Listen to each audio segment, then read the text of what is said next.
That's it right there. That's it. That's it right there. Hi, everybody. Welcome to your Wednesday. It is around 4 o'clock, just after 4. My name is Dean, and we have a packed show for you today.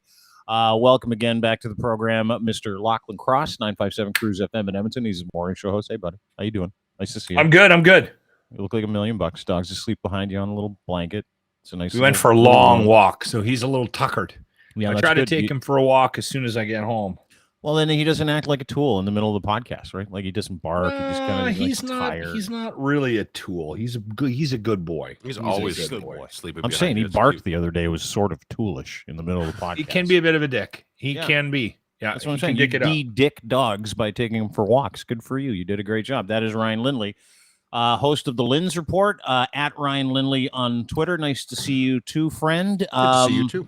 Yeah, real nice. You still got the Christmas decorations up. I just want to let everybody know. And I'm not going to do a radio bit here where it's like, oh, when do we take your Christmas tree down? I don't give a fuck. Mine was down on Boxing Day. Everything gone. Boxing Day. Done. Every time we, like all week this week that we've shut the show down, I've said to myself at the beginning of the show, okay, as soon as we log off, start taking the shit down. Mm-hmm. And as soon as we log off, I'm like, I'm just going to go upstairs and not worry about it. Because you drink during the podcast. Yeah. And then you're like not motivated at the end of it to do any work because you're half in the sack. No, but I get motivated to do other things. That's the thing. Like I have a great idea in the beginning, and then I'll go be like, I want to go upstairs and make like a beef Wellington instead, or something stupid. You know, like it's just anything. It's literally just a matter of like taking the decorations off the wall or off the thing, and then putting them in a box. Like they're not even like they're not fastened. I could literally pick them up. There's a wreath. There's a wreath right behind you. Yeah. That's bullshit. There's some kind of Christmas bear right behind you. Also bullshit. You got your Christmas lights on still. Guys, snowman's over there and stuff. No, the Christmas lights are off. I refuse to turn them on. So. Did you take them down? Or are they still up? Is your Christmas tree up? Is your tree up? Mine is. Yeah. But we had the kids were here late. Yeah. So it was like extended. It was a weird year. Yeah. So we still have to get all our stuff down. And then I didn't put Christmas lights up. We went and bought some of these like trees you just kind of plug in and they light up. So they're out front. I got to take those down. Yeah. I just know I like the old guy Christmas decorations, the one where you just set it on the lawn and it shines on the house. Brilliant. I just enjoy being berated by somebody who works from home all day long. Thanks, Dean. That's good. You're welcome. Good for you. Yeah, that's awesome. You know what I wanted to do was, I wanted to put Christmas lights up this year. I did, but that is going to take some time because it's a new house and there's going to be a lot of discussion about what to put up, how to put it up, where to put it up. Mm-hmm. Like it's involved. So those are the things that make my hands sweaty. I'm sitting here talking to you, listening to you. I get anxious listening to you talk about having a discussion with your wife about like for days on end. Where do you put the tree this year? Should we mix it up? You should be having conversations about the time frame which the tree stays up, not where to put it. Because everybody knows no one gives a shit where you put the tree. It doesn't matter where you put the tree. If we would have had time this weekend, we would have pulled everything down. I tell you, one battle I did lose was I wanted a giant deer that lit up, and that didn't go. You didn't get it? Oh, I got the trees that lit up. I wanted like something like super or a snowman or a deer. I want something fucking huge too. Like I wanted like a those massive inflatable Santas that people just gawk at when they drive by. Like it's 30, 40 feet in the air. One of those guys.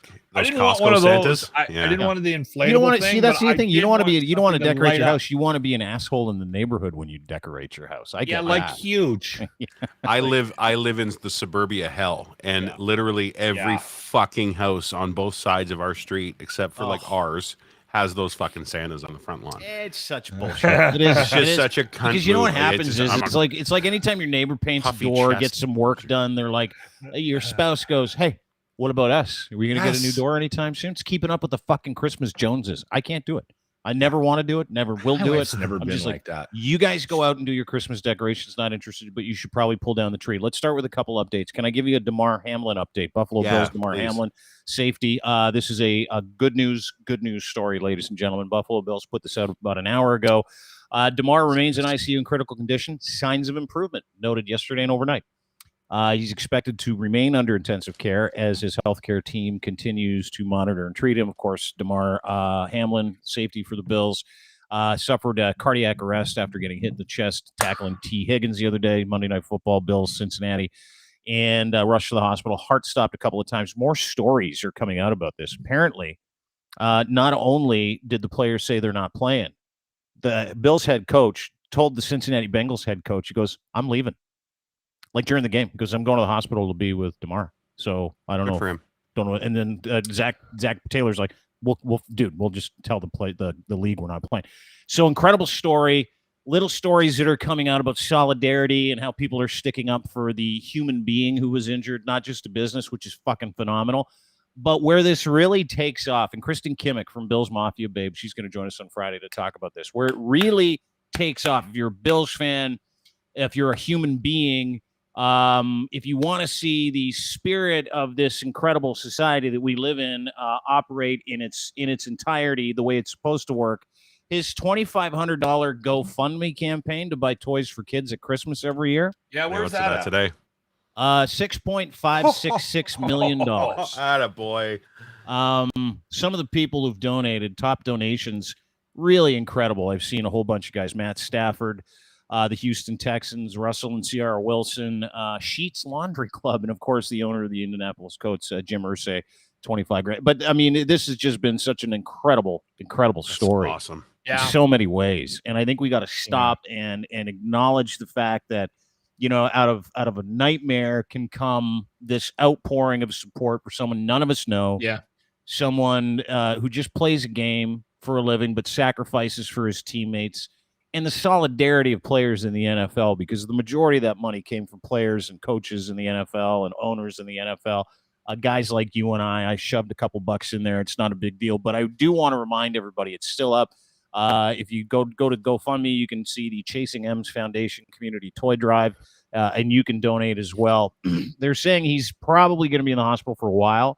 And just so everybody knows, his uncle actually made a statement last night. His uncle was like, hey, listen, he's on his stomach. There's lung damage from compressions because they were doing him twice. He died twice. And so a lot of blood is draining out of his lungs, but noted improvement. He's still intubated, and they're expecting to get an update later on tonight. So there's a little Damar Hamlin update for you. Slowly but surely. Do you think there's any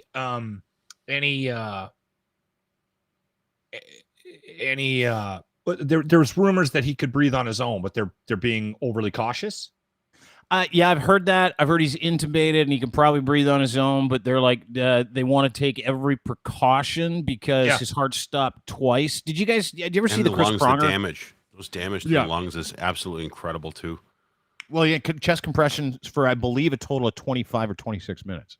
Yeah, they say if you're not breaking ribs, you're not doing it right. And so you will end up, once you crack through the rib cage, you're hitting directly onto the lungs, right? So that's they probably just want to give his lungs the muscles a break and let them heal while they said that. They said there's some scarring, some bleeding. They were very aggressive in trying to bring this guy back. But Michelle heard something. What'd she say? Deckerby? At the top there. Where is it? Radio this afternoon says he's on 50% oxygen flow versus 100% yesterday. Yes. Okay. All right. Thank you, Michelle. You're the best. Thank you. I knew there was something more specific to what I had heard, but I was like sort of half listening kind of thing when I. Yeah. But nice story. I mean, like, I don't want to spend a lot of time on the NFL getting it wrong for an hour and 15 minutes. I don't want to spend a lot of time on whether or not he's going to make it. I want to spend a lot of time on the good news. And, of course, the spirit of human beings that are rallying around this guy and turning it into something pretty spectacular. You know what I think? I think, too, we got to do, too, with this story, too, is just avoid any conversation revolving around who did what when. Yeah. I mean, when you have a tragic situation, everybody responds very differently, right? Like you saw it within the players on the field, and there is no right way or wrong way to respond to being in the midst of something that tragic. Everybody responds to trauma very differently, right? Some guys were crying, some guys wanted to continue to play, right? Like there's a host of things, and you can I think be upset at the NFL for their attempts to maybe try to get the player or a perceived attempt. I don't think none of that matters. I think at the end, I think the thing that needed to happen happened, and everybody went home and waited to find out what was going to happen with Damar. And now that that has, now that we've gotten past that, they can sort out the nitty gritty details revolving around who plays when, where, and how it all plays out. Because I've seen some people fighting online a little bit about this coach did this and this coach did that, and this is the right thing to do. Just stay away. Pointless. It's a pointless conversation. I don't have it. Yeah. No need. Anyway, it's great news. I'm just really happy for the young man. I'm happy for his family. I'm happy for his mom. Happy for his uncle. Happy for his sister. Happy for his brother. Happy for everybody involved. I'm happy for the Bills. And I'm really taken aback by, which is why we're going to have Kristen Kimmick from Bills Mafia Babes on Friday. Cool. She's going to talk about it. She's been a huge supporter of that, so that's fun. Taking a break from that, and let's get into the program. We've got some Andrew Tate news. That's a better name for him. I like it. Andrew Tate, this incel influencer who claimed to be a billionaire, who's not. He's just a fucking scab who is on Big Brother, and he's a misogynist, and he's part of the. Anyway, we'll get to that in a second. We've got some Jordan Peterson news coming up in just a couple of minutes. He's received some very bad news from the Ontario College of Psychologists. Yeah, he's like, hey, you got to come in for some retraining, you dumb fuck, because you are lost and mental, or we'll take your license away. Anyway, he's losing his mind. Douglas Connish from the True Eager Beaver Show is going to join us around 5 o'clock today to talk about that. So in the next half hour or so. But I want to get to this Dana White thing. So yesterday, before we went on the show, I played the video, right, when we were on the program yesterday, of Dana White, who's the president of the UFC, very wealthy man, very influential man, hitting his wife on vacation in Cabo. Hold on, we didn't play it, did we? Did we not play it yesterday? No. Yeah, we didn't. I thought we did. Maybe I just put it out. Maybe you're right. We didn't. My bad. Listen, I can't. Well, I hate watching stuff like this, and I did not see the video, and I was on the show yesterday, from what I remember. I got to play it. I know you hate watching it, but I got to play it. This is Dana White and his wife. This. Yeah, I do too. Everybody else seems to, which is what I want to get to, because their reaction's been fucked. But Dana White, president of UFC, family, friends, vacation, Cabo, nightclub, booze. Everybody's having a good time. Wife takes a swing at Dana. Dana then hits her back a few times. And let's watch this, and then we'll kind of get into the reaction of it, because it's been fucking bizarre. Like, I know we don't share values as a whole society, but I thought we at least shared one, that you shouldn't hit women, especially if they're half your size. Anyway, let's watch this again.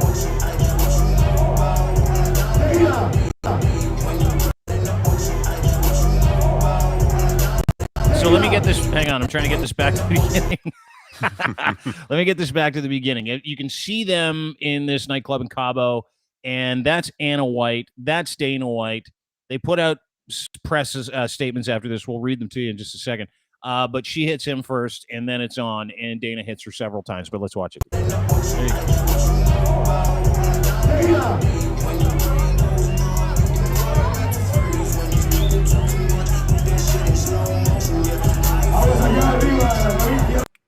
So, as you saw, she hits him. He hits her back a couple of times, and then he pushes her back, and then some people intercede. So, they've put out statements. Let's get to them real quick, and then we'll talk about it.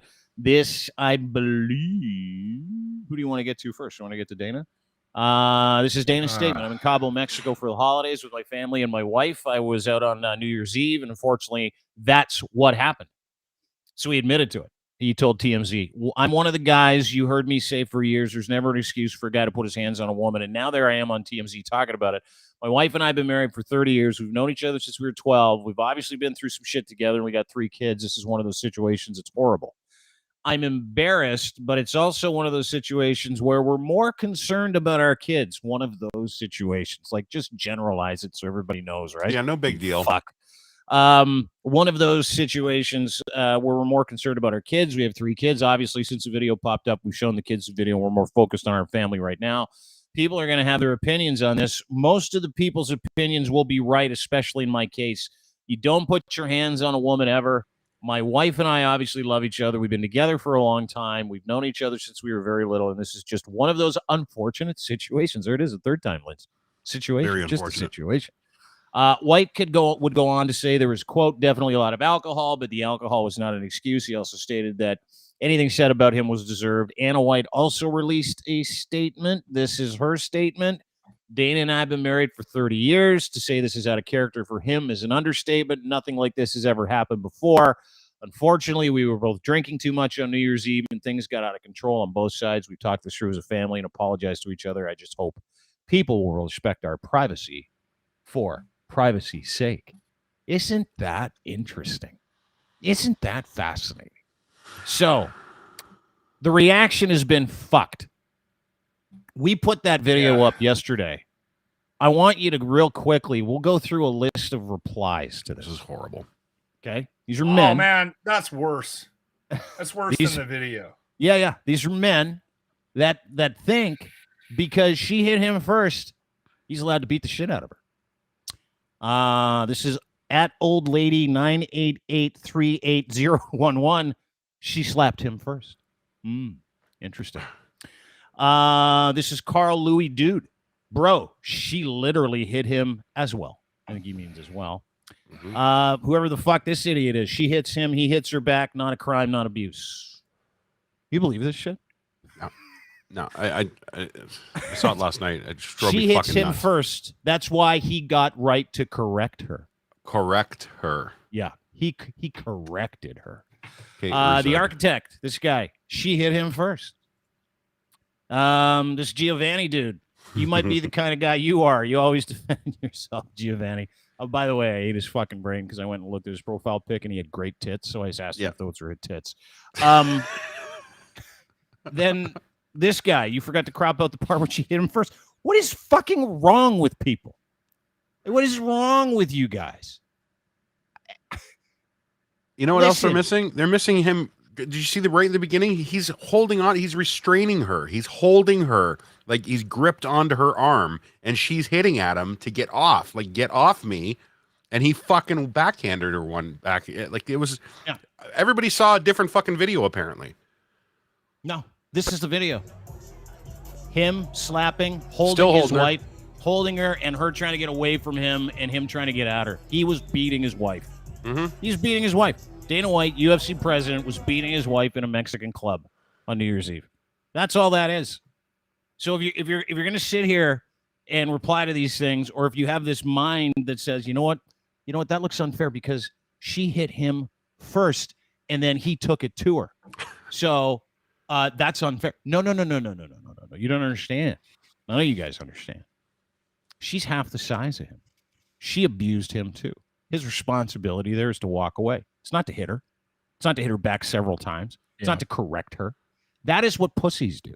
They lay their hands on women. They hurt women. And they abuse the privilege and the power that they have of being in this fucking massive man body. That's what he did. And I don't believe a word she says. When she says, this has never happened before. Does this look like the fucking guy that's never done this before? Does that look like a dude that has never hit his wife before if he's willing to fucking beat her up in public? Give me I don't know if we can say that, Dean. Is that? Yeah, I'm saying it. Is that fair? There is no way that a guy who has the courage, the incel courage to hit a woman in public hasn't done it in private. Way more. I don't know. You and I both know that, dude. We all know that. That's an easy thing to jump to. I agree with you on the conclusion of it, but I also think that I don't know. I think you gotta. I don't have any skin in the game. I mean, I'm not trying to defend Dana White here, but I don't know if that's fair. To say that this is something he would do on a regular basis. Well, I don't know that it is, but I'm saying, like, listen, together dude, for 30 years. But you know how when it doesn't even matter. Like, he put his hands on her in anger, and here's the fucking crazy part. For years, Dana White would say the only thing you can't come back from in the UFC, you can come back from drug addiction, you can come back from theft, probably a little murder. You cannot put your hands on a woman. He said this in 2013. I think he should be removed from the UFC. He said, if you did something in anger and you go, oh, my God, what did I do? This is Dana White. There's none of that with this guy. He's talking about John Bones Jones here. He said, we've been human beings letting these guys make up for what they've done and come back. There's one thing, though, that you can never bounce back from in the UFC, and that's putting your hands on a woman. Been that way since the UFC we started here. You don't bounce back from putting your Dana. Hands on a woman. It's the only solution, isn't it? He's got to fucking quit. Eat your fucking words, pal. I think that's the thing to do. Yeah. Put your money where your mouth is. Fucking bizarre. I think we're at sort of a weird sort of part in we're at a weird time, right? Like there's this struggle from equality from a bunch of different sides, and there's also more openness now than we've ever had before to have conversations, to have tough conversations, and to actually take equality in that video. No, I'm not. Help me out here, Linz. I'm not referring to that video. I'm talking about overall in society here, right? Like, I think we do have conversations now, and we're having a lot of really good conversations. Like, we're having the Me Too conversations. We're having equal pay conversations. We're having a lot of conversations that we should have had years ago, and we're having the courage to have them now. And there is this sort of this struggle to get more equality in the world that we live in, right? There just is, right? And there's still a lot of inequality. We referenced one yesterday where most CEOs, as of yesterday at noon, had made more money in the first 3 days of January than 50% of the population will, or some stupid fucking thing in Canada for the entire year. There's still a lot of things we need to deal with. And as we negotiate those waters, that inequality, we also need to also have conversations where there's gonna be times where there isn't gonna be equality, and we need to be okay with that. Sorry, you lost me. What is it? Help me out here. But what does it have to do with Dana White and his wife? A man will always be stronger than a woman. It just is physically stronger. So there's that. Yeah. We're never going to get to a point in evolution where women are equal to us. Correct. Strength-wise. So we have to deal with that. So the whole conversation behind this is equality, she hit him first, that's bullshit. We have to accept that. You remember the story just before Christmas? But hold it. But that's I got to tell you something. Like, this is about that. It's not necessarily about equality in my mind. This is about I'm saying the guys that are fighting this, saying that she should, like, he was allowed to do what he did. Applying? Yes, she hits him first. That's where they're coming from. Like, that's bullshit. Yeah, they think it's a broad brush. They think equality is a broad brush. That's not. They weaponize. But they're weaponizing Me Too, equality of opportunity, because they're threatened by the process, to mock the idea that. Because listen, it is the same with every single one of these dumb cunts. Every single one of them. Every single toxic male incel fuck is campaigning to do one thing and one thing only, to make that normal. That's what they're doing. That's what that is. And you know how many people fucking love Dana White? Like, love him? That bro. And do you know how many of those guys went home after seeing that video going, Dana White hits his wife, I'm going to smash mine around a little bit tonight and see what happens? Probably a few. So, or at least had the idea. Yeah. When you talk about equality that's just common sense. That's just fucking brain 101 for guys like you, guys like me, guys like Linz, right? You're a big dude. Between the three of us, I'm 6'3", you're 6'3", Linz is 6'3". We're each over 200 pounds, right? Yeah. My ex was 5'1", never laid a hand on her. My ex-girlfriend never laid a hand on her. Do you know why? Because they were both tiny, and men don't put their hands on people who cannot fight back or defend themselves. Yeah. Because it's an abuse of privilege and power. Yep. Because it's unfair. Because it means you're a pussy. Dana White is a pussy. A pussy hits a woman. A real man has the ability to walk away or do the right thing in that moment. That's when men meet moments. And every man that's involved in any kind of fucking alpha male bullshit like him or any of these other cats, they don't care about those moments. They don't care about making the right decision. They care about fucking looking like they're in charge. So they want to be allowed to hurt women. That is what the alpha male movement is. Dude, it is. It is. I've watched it. I've seen it. I've smelled it. We're going to talk about Andrew Tate in a few minutes. You know what happened to him? Guess what happened to him, Mr. Alpha Male, Mr. Dana White. These guys, by the way, these guys are friends. Andrew Tate, Dana White, buddies. Mm-hmm. Guess what happened to him today? By the way, he's in jail, in Romanian jail, for sex trafficking, rape, abuse of several women across international borders. He had all of his cars taken away today. Did you see this? Oh, that's unfortunate. Yeah, now he's zero emissions. Yeah, now he's got no emissions. Now you're more like Greta than you ever thought. Yeah, because the end comes for these people. It always does. Yeah. Romanian authorities seized 11 luxury cars from Andrew Tate to, quote, sustain the cost of the investigation and to fund any payments awarded to alleged victims of rape and sex trafficking and human trafficking. By the way, for the past 7 years, he got arrested for this in 2015 in London, England. He is a rapist. No way. Yeah. Bragging about the cars to Greta Thunberg that made him the face of, quote, small dick energy. He remains in jail, and Romanian authorities literally just took all of his material wealth. They just took it. All the car. And by the way, he didn't have 33 cars. He had 11. And not one Bugatti and not one Ferrari. So we had a similar conversation. We had a similar conversation about that inequality of that sort of imbalance in the world and being okay with it. Did you hear the story? And people were mad at her for it. What's Babylon? Margot Robbie. Margot Robbie. Yeah. Margot Robbie and Brad Pitt. And she's kind of got a little bit of crush on him. They're in a movie together. So she goes up to the director and says, I need you to work in a scene where I kiss Brad Pitt. And she's married. So it's just, she's flirty or whatever. She's flirting with Brad Pitt. And so the director, just before he agrees to it, says, this really isn't part of the movie, Margot. You just really want to kiss Brad Pitt, don't you? And there's kind of a giggle and everything like that. So she tells this story to the press and she gets hammered in the media.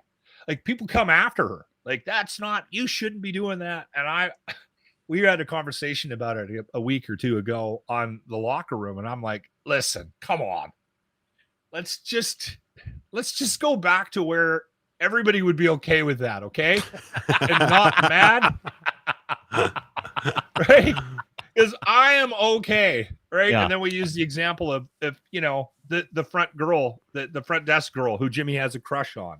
If she came in and laid a big smooch on him in the middle of the show, we'd all be going, yeah, woohoo, good for you, little buddy. But if he walked out of the control room, went to the front desk and laid a big kiss on her, that would be a problem. The police would be called. And you know what? That's okay. Yeah, I'm okay with that dynamic in the world. It's the same thing that you get when you hear about teachers. When teachers are screwing their students, and it's a male teacher having sex with a female student. He's a pedophile. He's a piece of shit and everything. And if it's a female teacher still sleeping with a male or a student, everybody's like, "Oh, where was that teacher when I was a kid?" And oh my god, you know what I mean? So yeah, the double standards exist. Yeah. And they always. But we gotta be okay with them. Yeah. We have to be able to radically accept that double standard. That's a great fucking point you guys both make, right? Like, if a woman walked up to me, well, here, let me just brass tacks it. My ex-girlfriend arrested for domestic dispute. True story. And I was shocked. I was like fucking floored when they popped her. I'm like, really? They're like, yeah, well, she did this stuff, right? And I'm like, I guess so. Yeah, totally. That's equality, right? Like that's true equality, where I'm like, I didn't move. I just sat there, and then I made a phone call, and the police showed up, and boom, she gets popped. And well, I recorded the whole thing too. But I sat there literally with my hands in my pockets after I hit record. I just sat there like this. Yeah. I didn't move, not a thing, not a word, because I know I'm me. I'm 6'3" at the time, 230, 240. This is ridiculous. This is just like, I just wanted like the chaos to stop because it was fucking violent and dumb, right? Yeah. You put the fucking foot, the shoe on the other foot. That's common sense. It's not inequality. The size of a man compared to the size of a woman, it's all bad. Like what we saw in that video was all bad, but it was 99,000 times worse. And the second he was like, fuck it, I'm just going for it. I'm going to start punching her and hitting her and kicking her. And he's fucking 5 times the size. Mm-hmm. Like that has to make some sense. Inequality is very important when you're talking about personal safety between men and women. It always has been. Having said that, women shouldn't hit men ever. No one should hit anybody. No one should lay their there shouldn't be violence. Out of anger, I mean, that needs to be said out loud. She should not have hit him. And clearly that's an escalation that you can't get to, right? So if she's being grabbed around the wrist and being restrained, what should she have done? Yeah, you don't get away when she's saying let me go, and he's not letting her go. What would you do? I don't know. I don't think you can condone violence on any level. You can't. The violence is already being impeded on her at that point. I'm sorry. Yeah. She's trying to defend herself by getting away. She can hit, she can scratch, she can punch, she can spit, she can do whatever the fuck she wants to get away from that guy because he's twice the fucking size of her. Yeah. I don't know. I don't know what the scenario was. I don't understand. I'm not saying he admitted to all of it. He dude, in his statement, he's like, I did it. I hit her. Shouldn't have. I deserve whatever you give me. So what is that? What should he do? He's got to quit. He's got to walk away. His only rule was that he would not have people who abused women in the UFC. And there's a video of him abusing his wife from 4 days ago. I mean, see you later. No matter the circumstances behind it, no matter how many times, if she slapped him 10 times before that, I don't care. You do not fucking hit somebody. That's your abuse of power there was knowing your advantage in the situation and taking full advantage of that. And that's what he did. After preaching about not being that guy. You have to make sure that if that's what you're saying, you don't hit women and that's a rule, then live up to it. Be a man and walk away. Step down before somebody fires you too. That would be the best that, you know what, I'm going to take a breather. I'm going to walk away for a bit. Maybe I'll go get some counseling. He kind of something. owns it. Yeah, but he needs to own it. Like there's a statement and then there's actually owning it. And he's made a statement to this point. So I don't care what a piece of paper says. Minimized it. Like let's go through his ownership role with UFC? We can find out. Give me a second. Because I don't think he's like, I know he's an owner. Yeah. But he never really, because he wasn't the money guy. Isn't he like the Vince McMahon of the UFC though? Isn't that what he does? Yeah. Is he the same kind of thing? Or is he just a figurehead like a poster guy? I don't Endeavor know. owns UFC. They did a deal for $4.25 billion back in 2016, and you got a chunk. Dana White, chunk of that. His role in the UFC and his stake was revealed. He got, if I'm not mistaken, $230 million. So he's just like the CEO now, then, I guess. So now he is the CEO, and the president, if I'm not mistaken, of Endeavor Group is a guy named Mark Shapiro. I don't think it's the same guy that runs the Blue Jays. I think it's a different dude. CEO is different. Ari Emanuel. Ari Emanuel is the CEO. The president is Mark Shapiro. So, yeah, I mean, see, Dana White was kind of like a promoter back in the day. Yeah, he was never a money guy, and he kind of got the thing going, and it was his fights, and over time, he was the guy that was kind of sticking his risk was out there, right? Like he risked everything for this, and it paid off for him in the end. But he never was the money guy. From what I know, and I'm not an expert on this by any stretch, there's a lot of people that have a way better idea of his history, but he never was like the full on. Yes, he owns 75% of it.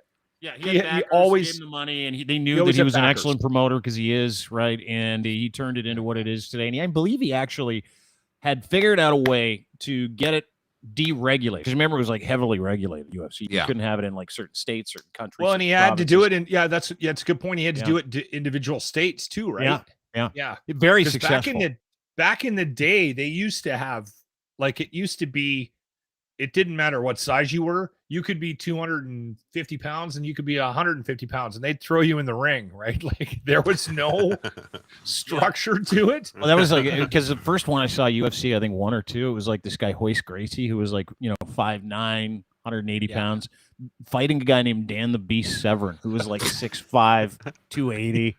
And he fucking beat the shit out of him. Like Hoist Gracie beat the shit out of Dan Severin. Yeah. Like there was lots of weird fights like that where they took a chance. He took a chance and was like, it's not regulated. People don't like it. I think it's got a future. Barehanded people beating the shit out of each other. What's not to like?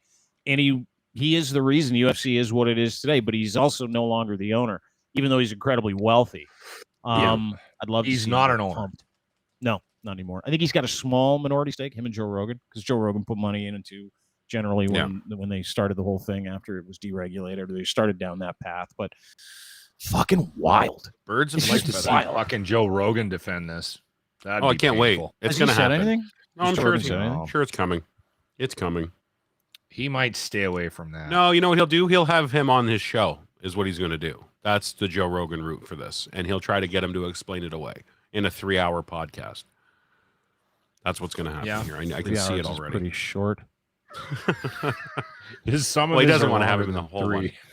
Some of his go like 4+, 5 hours. 5 hours.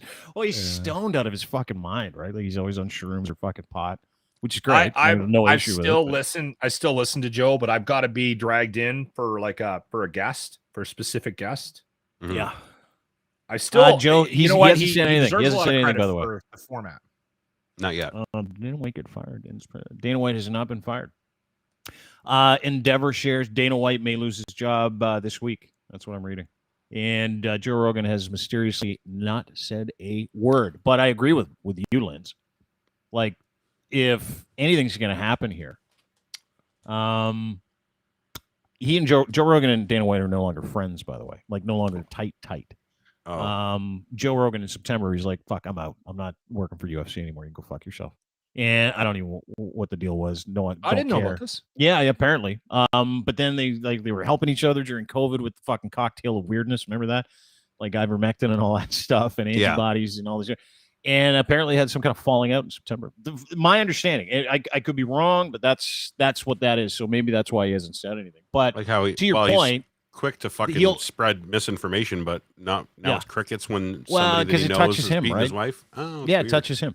It touches him and his reputation. That's why. That's why nobody says anything. Yeah.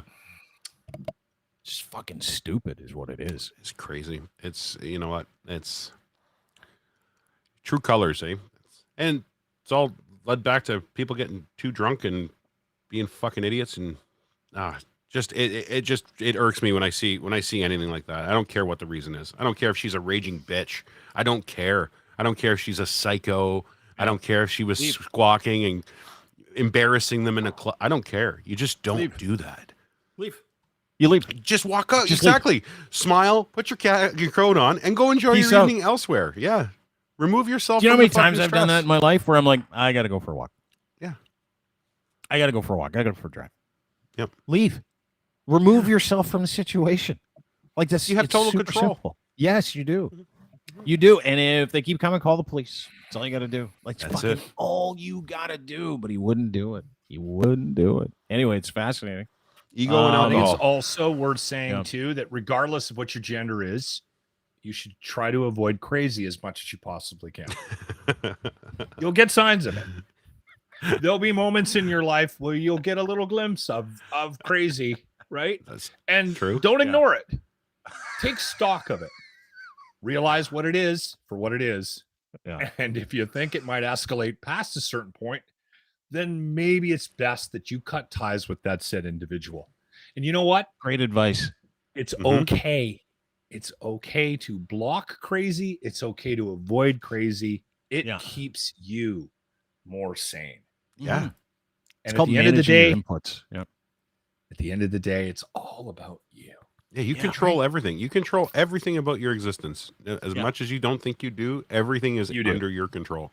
That's your the moods, stuff like you don't want to see guys. Situation, everything. When I see guys hit women, or I see them be mean to young kids, fucking drives me crazy. Or you hear stories about guys who are like, I just was angry, right? If a kid's being a dick, though, I'm okay with somebody being a dick back. Let me just back that up. Let me just back that train up.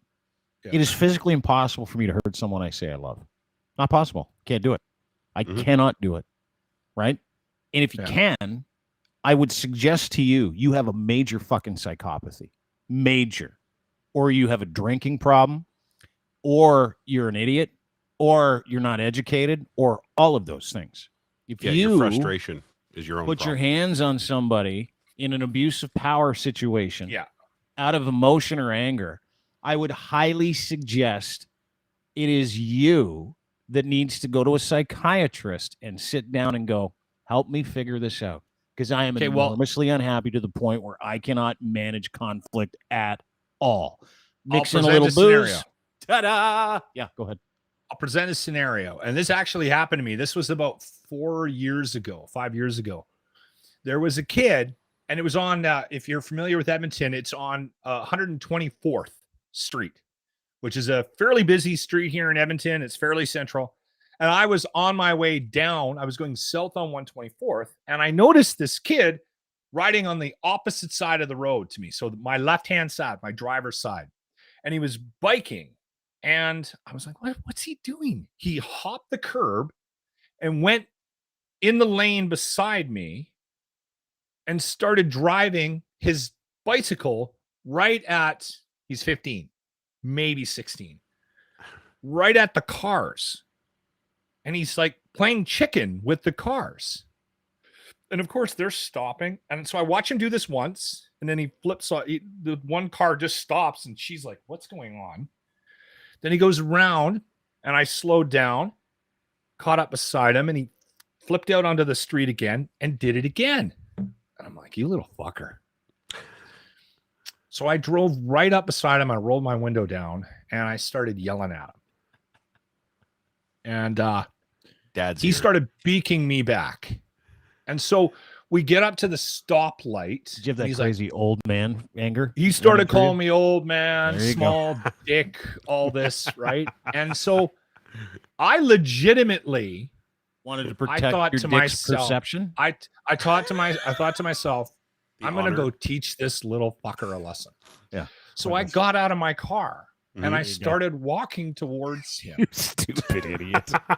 And I stopped myself because I realized that's what crazy people do. Yeah. No, that wasn't it. I realized that I would have a hard time defending it. So self-preservation. Your Honor, I beat the shit out of that kid because he said I had a small wiener. 40-plus-year-old man beating the shit out of a 15-year-old at a stoplight. Yeah, he insulted your penis. Because they didn't see him playing chicken with the cars. Right? Like it would be this old man beating up this teenager, right? And I was yeah. And not only that, here's the worst part about it. And this is where the humility comes into it. I'm not sure I would have been able to beat him up. Like there's a good chance this kid could have got a couple of good licks in.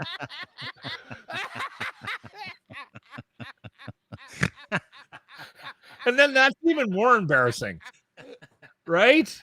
Yeah. Like that's hilarious. Well, that was a good call because that's like, other than jail, court, ruining your reputation, losing your life, a close second to that, like losing your job, getting fired for beating up a teenager. A close second from that would be losing a fight to a teenager. Yeah, right? Exactly. Yeah, I know. That's what you were doing. But you know what? Thinking of the law, you were thinking like, fuck, you might kick my ass. I should get back in my car. No matter how you got to the end of that, to the conclusion that you came to, Lachlan, you got there, and that's the point. Like you were able to process all I got out of my car. What was happening? I know, but I got out of my car. It was running. I left the door open. So summer or winter? I was walking. It was summer. I was walking towards him. Yeah. He was like, "Come on, old man." I'm like, "All right, here we go." I got out and I started walking, and you could just see the look on his face because here's the thing. This is the thing that I've learned about conflict situations. Like I had a guy drive up to me the other day, and he drove right up beside me and rolled his window down and started beaking me. And I was driving a Subaru in Edmonton. Was that why? For turning in front of him, littering on the bike lanes without any shock or awe in the world. And then I was actually surprised. I rolled down my window and gave it back to him, and the look on his face, because these guys, they don't get it back, and that's 90% of the time that they jump into these pools, they don't get that kind of interaction. I've told the story about me telling that guy that butted in line that wasn't happening today at Tim Hortons. The look on his face he wasn't upset. He was like what the fuck's going on here? I do this all the comedy time. on it. Can we I get have Kate? the right to do this. Like, you know what I mean? Like those people. Yeah, the fair cape. Yeah. For me, that's The fairness police. We'll get him a badge. You're the fucking best. You know what I you. love about you? How you're still getting out of your car to challenge teenagers to a fight, and you start 4 stories with, here's what else I've learned about conflict management. I'm like, you haven't fucking learned anything. You keep getting out of your car to beat the shit out of kids because they fucking inconvenience you on the highway. Oh, I love it. You're the king. You're the king. Speaking of kings, please welcome to the True Eager Beaver podcast, our friend, Mr. Douglas Connors, ladies and gentlemen. Hello, sir. Hello, everyone, and hello, Kits. How are you? Oh, where does Kits come from? You say that, it's so cute, it's so comforting. In your tweets, you're like, "Hello, Kits. Our new morning show is out today." What is Kits? Explain. It's a baby beaver. It's a baby beaver. Oh, it's a baby beaver because you play Mr. Beaver in your podcast called the True North Eager Beaver podcast, and Paulie, who I've seen naked now, plays Mr. Grizzly. We don't talk about that. I know I deleted the picture from my thing. I kept it. I don't know why. I can't get rid of it. Why. Yeah, we know why. You're like, well, I'm not that big. I'm not turned on by it. I'll admit. And if I was, I would admit it. It's a tasteful nude. It's artistic, is what it is. It was a difficult conversation. It's a cock shot taken with an iPhone. Fuck off, everybody. Did she look at it? Well, here's what happened. My family was in town, and we went out for New Year's Eve, and we took and everyone took pictures, and they're like, "Take pictures, Dad." So I took a bunch of pictures. So my wife grabbed my phone at one point in the evening and went, "I'm going to get those pictures." Oh, phone. No, my phone. She grabbed my phone, and she was going to airdrop herself the picture. So she just opened up my phone. She knows the code, blah, blah, blah. And it was just before that I had a picture of, well, it's right there, Paul with his dick hanging out. And she's like, and I didn't know what she was looking at. I'm calling her tonight and telling her that guy doesn't work for us. We have no idea who he is. Yeah, I don't even know. Lachlan's been sending us pictures of some guy with a big wiener for weeks. I'm going to call Dad the teller to make it stop. Yeah. So she's like, why do you be talking to on that phone that they're sending you pictures of their wiener? What do you do with that other hand? Well, the other awkward conversation. The other awkward conversation with her was all the Wood pictures. Do you remember Wood? Douglas, do you remember Wood? Yes. The guy with a huge hog. I had 100 memes on my phone. The Jimmy one was the best. I've gotten rid of them all, but we were making our own Wood memes. Yeah, I know. When I met Locke, he's like, "Hey, it's nice to meet you. Can I send you the Wood meme?" I'm like, "What's that?" He's like, "You won't believe it when I send it to you." And I'm like, "Holy fuck, is he okay?" He's like, "No, he died." I'm like, "From blood loss to his wiener?" And he's like, "No, that's literally the size of his hog." Anyway, enough about the hogs. Thanks for doing this, Douglas. Great to see you. Unless you want to talk about him, I don't care. No, that's fine. Really glad you're here. The True Eager Beaver podcast, by the way, True North Eager Beaver. You can download, subscribe. It's fantastic. It's like one of the coolest political podcasts. Great breakdowns, and you do an incredible job, not just on the podcast but on Twitter. And we have a mutual acquaintance that is in trouble, don't we? His name's Jordan Peterson. Yes. This happened today. Jordan Peterson has so many complaints about his work, professional complaints. Locke, you'll love this. He's about to lose his license to practice psychology, and he fucking lost his marbles over the past 24 hours on Twitter. So, Douglas, take us through this, because he lied originally when he said, "Hey, I've been asked to undergo social media training." It's not. He's been asked to come in for like a fucking assessment, right? An assessment that he has to pay for, some retraining, and they want to see if he's okay, because Jordan Peterson is legitimately fucked. So take us through this as you understand it, if you can, because you did a great tweet thread about it. You can go and follow it at True Eager on Twitter. All right. Well, the thing is that it's this victim thing, right? Basically, the College of Psychologists of Ontario have asked him to come in to have a conversation, or more than a conversation, actually, to, so he can have some retraining on how he conducts himself on social media, because, all you have to do is follow his feed, right? Yes. You see what he's up to. And it's pretty painfully obvious that, he's kind of outside the bounds. As a professional, there are many professionals, especially those that have a regulatory body, who are not free to say whatever they want when they want, even if it's on their own time, even if they're not in their practice. I mean, even public servants don't have the right to necessarily do that. If you're working at a polling station for an election, for example, when we did our show, we're doing our show in the last federal election. I volunteered at a polling center for the 48 hours prior to the election. I was not allowed to comment. I was not even allowed to wear either red or orange or blue or green as a shirt when I was sitting at the polling station. Wow. I had to pick, so as to not influence in any way, shape, or form. So did you go with a nice beige number? Yeah, corduroy. I think I went black, if I remember. No denim? Correct. You don't have enough denim? I'm gonna get you some denim. I would have showed up in denim's full blue. denim. All right. Oh yeah, that's right. Blue. Acid wash for the most part. Yeah. So so basically, he's been asked to come in and at his cost, of course, to be able to undertake this training. And, basically, it's the College of Ontario, the psychologist, is basically being very magnanimous in terms of, we see that you are straying from the path that you agreed to when you signed your deal. I believe the word I might be thinking in French now, your deontological code. Yeah, that's I read that too. This is what this is the letter that they sent. But what you're saying is that magnanimous, like they sent him this letter saying, "Hey man, we'd really like you to come in so we can kind of get an explanation." Explain that, and then go through this real quick if you can. Yeah. So basically, here you go. You have the dumb guy break. Dumb guy. Yeah, break. Lachlanized this for us if you can. Can you put it into Lochinese? It's just basically, well, first of all, he has to acknowledge, right, that there is concern about certain aspects of his public statements. And the main things here that I noticed, of course, well, the juicy stuff here is at point 3, for example, I undertake to work with either Dr. Erica Abner or Gail Siskind. Now, that probably didn't sit very well with him. Because they're women. Because they're women. That's very, very sneaky. Now, I don't know if the college is trolling him, but of course they are. That's pretty precise. So basically, he's going to complete a coaching program within 6 months of receiving the decision. And then after that, if he does everything that he's supposed to do, and, he's free to go, right?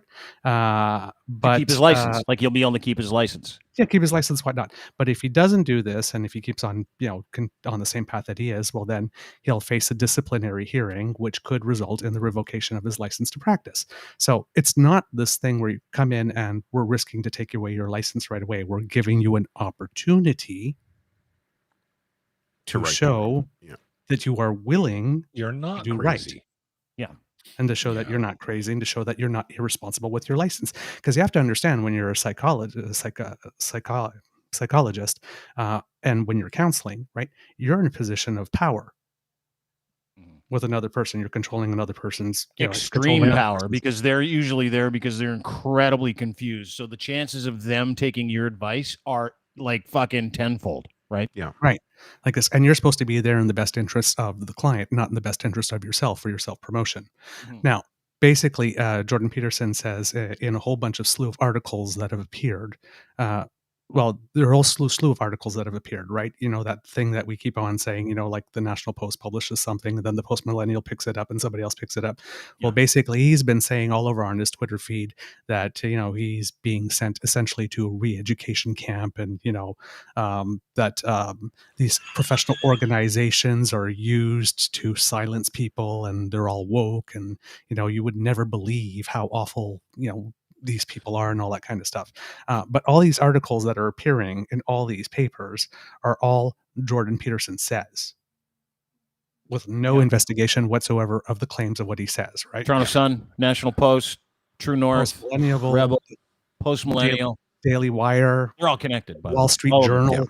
Yeah, Wall Street Journal. All connected. They take his side, and they're like, oh, he shouldn't be forced into some kind of education, or he shouldn't be forced into an assessment. This guy spent 3 months in a benzo-induced coma in Russia, for fuck's sakes.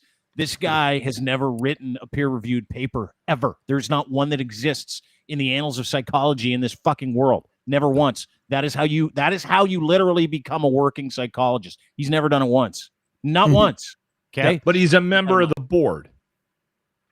Yeah, he's a member of the order. He's a certified board, like member of the clinical psychology. He did have a private practice up until I think about 2017. He just published something that the National Post apparently said that they're going to put on their front page tomorrow, in which he says that given that the fame and the notoriety that he hasn't been able to have a private practice since then because there would be some ethics issues with that given how well he's known. But the problem is that's true. Yes. Sorry, Douglas. Go ahead. Finish that statement. Yeah, please, Lachlan. Go ahead. Well, no, I wanted to ask. He's a member of the group. Okay, so he's a psychologist. He's a member of the group. He has some sort of a license. Yes. Why is he so worried about having the license if he doesn't need it to do what he's doing? He's just sort of riding on this. He could still write books, I guess. He wants to be able to admit that he has the title still. My assessment is that it's the title exactly, because if he loses the title, I mean, right? He's trying to present himself in this narrative that he's presenting. He's just like you and me, right? To the people that he's that he's preaching to, right? All these people that are preaching, he's helped thousands of men. It's like, dudes, that is not help. No, that is not help. What he's doing for you is not help. No. Number one. We talked about this yesterday, Douglas, and this has come up quite a few times. And again, I've kind of been a little bit baffled by the difference of conversations that I have here in this world about Jordan Peterson, and then in outside world, right? And I think we live in a little bit, and again, I'm not judging us. This is more about the fact that we're sort of in touch with, news stories and different types of personalities, especially crazies. So we see and we hear more than the general public does. Correct. We're in this, I call it the Twitter bubble. And we are. And so we know that this guy's crazy because of how he presents himself on a daily basis to social media. There is a large faction of the audience or of the population that doesn't know that he's crazy, that he's kind of gone off the rails. So if they're presented with information or clips about him, or maybe a past interview where it's clear that he's not, like, he's more lucid and he says something that intrigues them, and they're at a vulnerable point in their life, they may get sucked into sort of the Jordan Peterson vortex, right? And I've known a couple of people that believe wholeheartedly in what this guy is serving. That petting up. Cats is your key to wellness. Petting stray cats on a daily basis. That's not the stuff that gets referenced. But I think the sadder part about this, Douglas, is that I've said this before, and I'll say it again. We are at a really weird point in life right now, and society, and with what we've gone through. And there are a lot of people out there searching, and they're looking for somebody that might have the answers. And if you know somebody that's struggling a little bit and they're going down the Jordan Peterson path, maybe take them out for coffee and just have a conversation with them, right? Well, I did that this morning. A little bit. Well, so I did that this morning. That's what I was saying. Sorry, I just want to pop in. So my son comes to me a couple weeks ago and he's like, "Dad, what do you think of Andrew Tate?" And I'm like, "Andrew Tate?" And he's like, "Yeah. And by the way, it's only nudity if there's taint involved. Just putting it out there. Yeah, it's only graphic if you can see taint." So Paul's picture was artsy. But he's like, "What about Andrew Tate? What do you think of him?" Very artsy. And I'm like, he's just a fucking angry cock. He's just a douchebag piece of shit who hates women, and he's a human trafficker. I didn't even know it at the time. I'm just making that last part up, but he is a human trafficker. We know that now. And he's like, I don't know. He says some pretty important stuff. He's turning 17. And so we had a sit down for an hour about what an alpha male really is. Today, he thinks an alpha male is someone who helps others, who's kind, someone who's courageous, someone who shows justice, someone who shows wisdom, someone who doesn't abuse privilege, someone who risks privilege. That's an alpha male. And he's like, ego. I get it because he said this to me. He goes, so if I do that for the rest of my life, I'll always have friends and never have major problems. And I'm like, yeah, pretty much. That's an alpha male. Yeah. And now he knows. Right now he knows. My other kids, they don't pay attention to that shit. My 17-year-old, he pays attention to that stuff. Mm-hmm. And to your point, Locke, and I'm sure you're going to add to it, Douglas, these are the conversations we need to be having. Right? Yeah. And that's why we said on our show, like, parents, talk to your kids about your heroes. Because if you're an alpha male, number one rule about being an alpha is you don't have to say it. It's obvious. It's like being smart or kind or patriot. You don't have to tell the word you're smart. It's going to be obvious by the way you carry yourself. Yeah. So if you have to scream you're an alpha, you're probably an omega. I'm just saying. Yeah.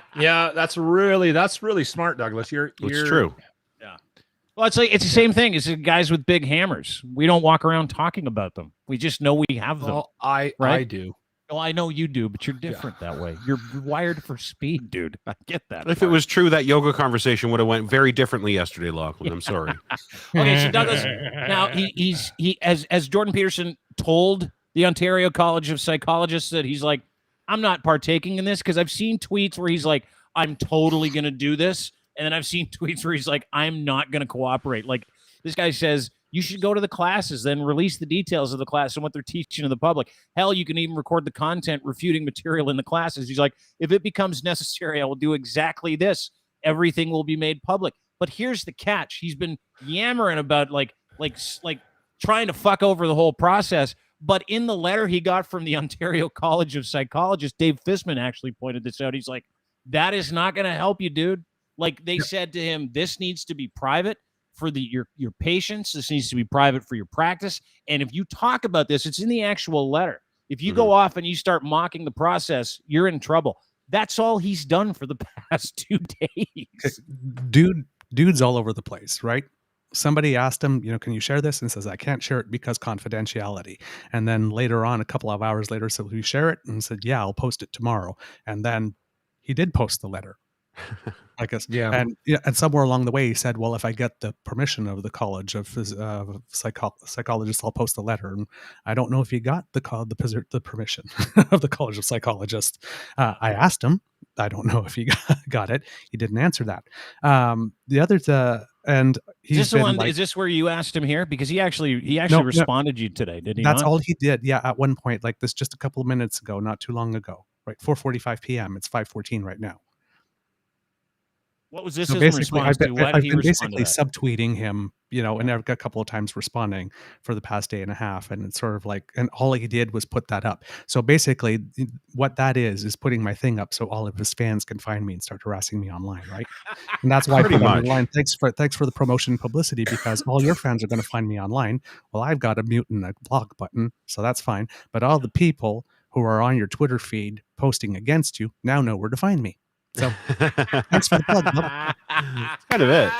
You know what? The thing about this that's interesting is just the lack of self-awareness on his part. Obviously, I mean, I think we've established that he's crazy, but he's not right. The thing about this that kind of surprises me, I didn't know that this process existed. I didn't know that he could be.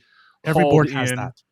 Yes, but I wasn't aware of it. Wouldn't have thought of it. But there's a code of conduct that says it's not just a Hippocratic oath in like the medical profession, but I believe it exists in the psychological profession as well, where it's like you can't do any more harm. And they're like, you're harming a lot of people with your anger and with your bullshit and your rhetoric and your I love Jesus stuff and cutting off women's breasts and penises and bottom and top surgeries and all, like railing against it. And it all comes from his Russian Orthodox ideology. That's where it comes from. It's he's a born again religious zealot. And you can't insert your ideology into your profession if you're literally board certified professional in the medical field. You can't do it. You're not allowed to do it, right? Because and this is kind of the fun part is it's well, you're a board certified manipulator. Like you're a board certified professional manipulator, and you are trusted with that power. And that's what you do. Always representing your organization, whatever you're doing, even when you're off the clock.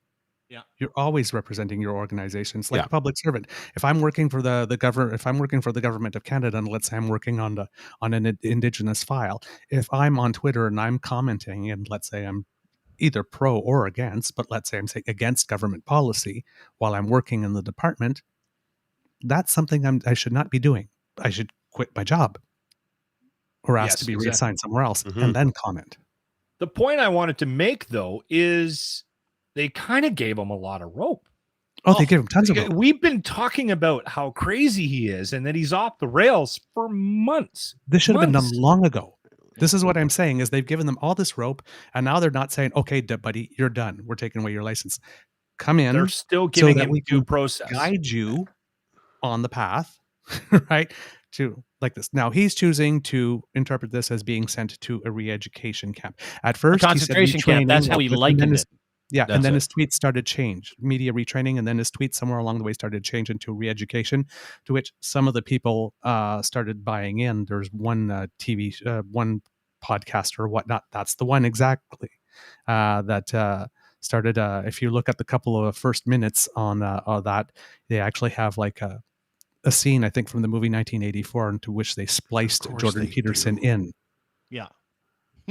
They always use that, and they have no idea what the fuck they're talking about. None of them do. No. It's literally like grasping at straws. That's all it is. Sorry, Douglas, go ahead. So if he's going to do, but at first he was saying that, right? He was saying re-education, but without making any allusion to either Nazis or Uyghurs, but then he retweets that. So clearly, this is what he's saying. Yeah.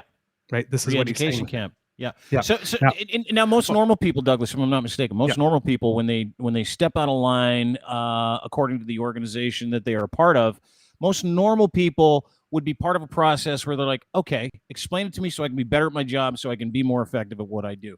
Not only is he not doing that, he's mocking the process, and he thinks he's above it. Not only mocking the process,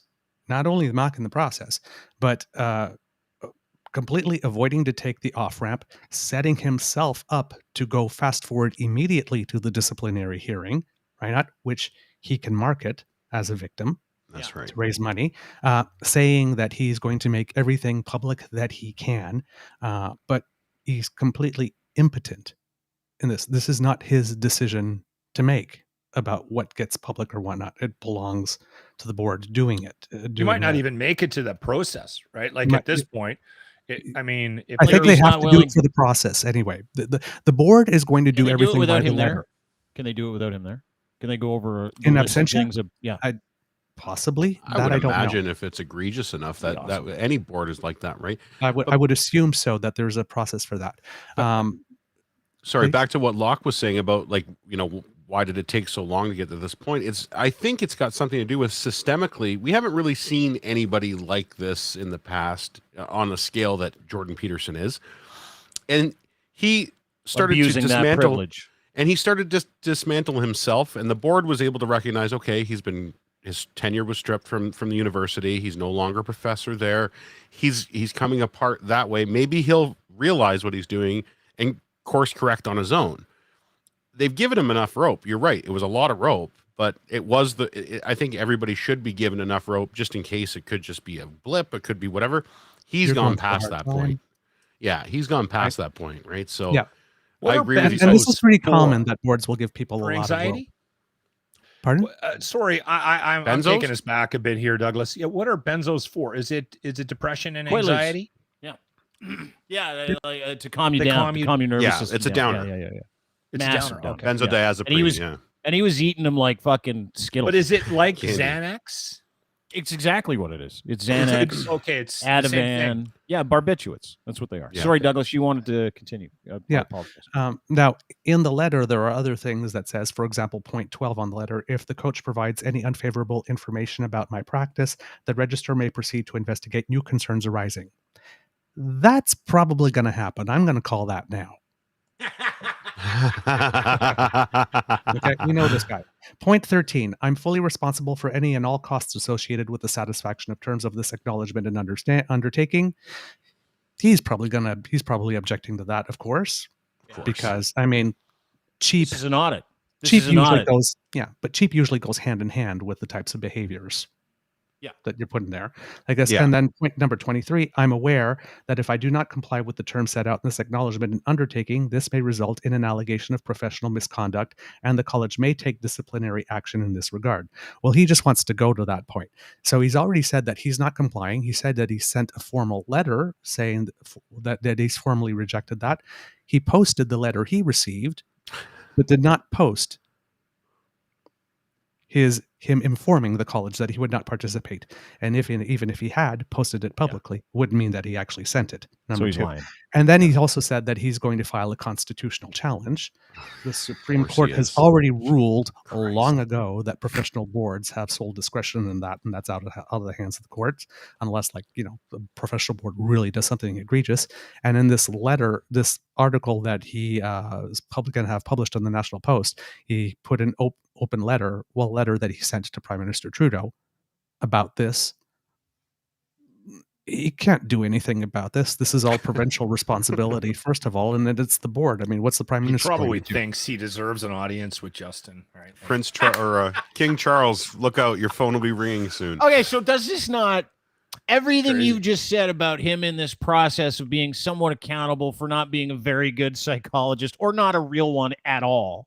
Just a rage farming cock and influencer who skeeves and steals and lies from people with his YouTube channel and his stupid book about petting stray cats to happiness.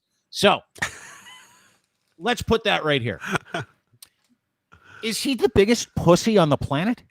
Yes. All I'm getting out of this is that he's scared. He's scared and he's putting up this fucking front of, I won't be pushed around. I want to fuck those guys. And behind the scenes, he's probably sending them anything that he can send them to go, please don't take away my license, because if you take away my license, then you take away my reputation. If you take away my reputation, then you're going to take away my ability to be somebody. And if you take that away, then the fucking house of cards is going to come down. Is that's what he's running from, right? He's a pussy, and B, he knows. He knows. Well, not only that, but he also has to maintain the image, right? Yeah. This alpha male thing, I'll take everything down, everything's against me, I'm the victim, all that kind of stuff. He's even saying, like this, if the public decides that I've done something wrong, I will take the training and I will resign my thing. I'll do a Twitter poll like Elon. Unfortunately for you, buddy, it's not up for the public to decide whether or not you've done wrong. It's up to the board. A jury of your peers who are well versed to know whether or not you've went outside the lines. And then the next one he says, but if everything is deemed to have been baseless, then they must give me a full apology and they must resign. Well, again, buddy, it's not for you to decide the sanctions that are appearing on your peers for this if they go through this whole process and then discover after due process that there's nothing there. And then he keeps on saying that they've come at it. And he's got so many followers. And he's also saying that they've come at him publicly. I guess nobody in the whole world would have known this was going on until it was all over and a decision was rendered. I wouldn't have known about it. Made these letters public. I wouldn't have known about it unless he tweeted about it. I would have had no idea. This was his tweet. Nobody would know, because that's standard operating procedure. And even Brian Lilly, like this in his article that he wrote, said, we called Jordan Peterson. He was not available for comment. Of course, right? Because it has to be unidirectional. He has to be the only one talking with no questions. And then he said, we called the college, and they said, other than a bland statement, they said nothing. And he said, well, this could either be seen as not confirming or not denying, but we asked them some very basic questions that they should have been able to answer. And if they didn't answer them, then we have to suspect that they have got nothing.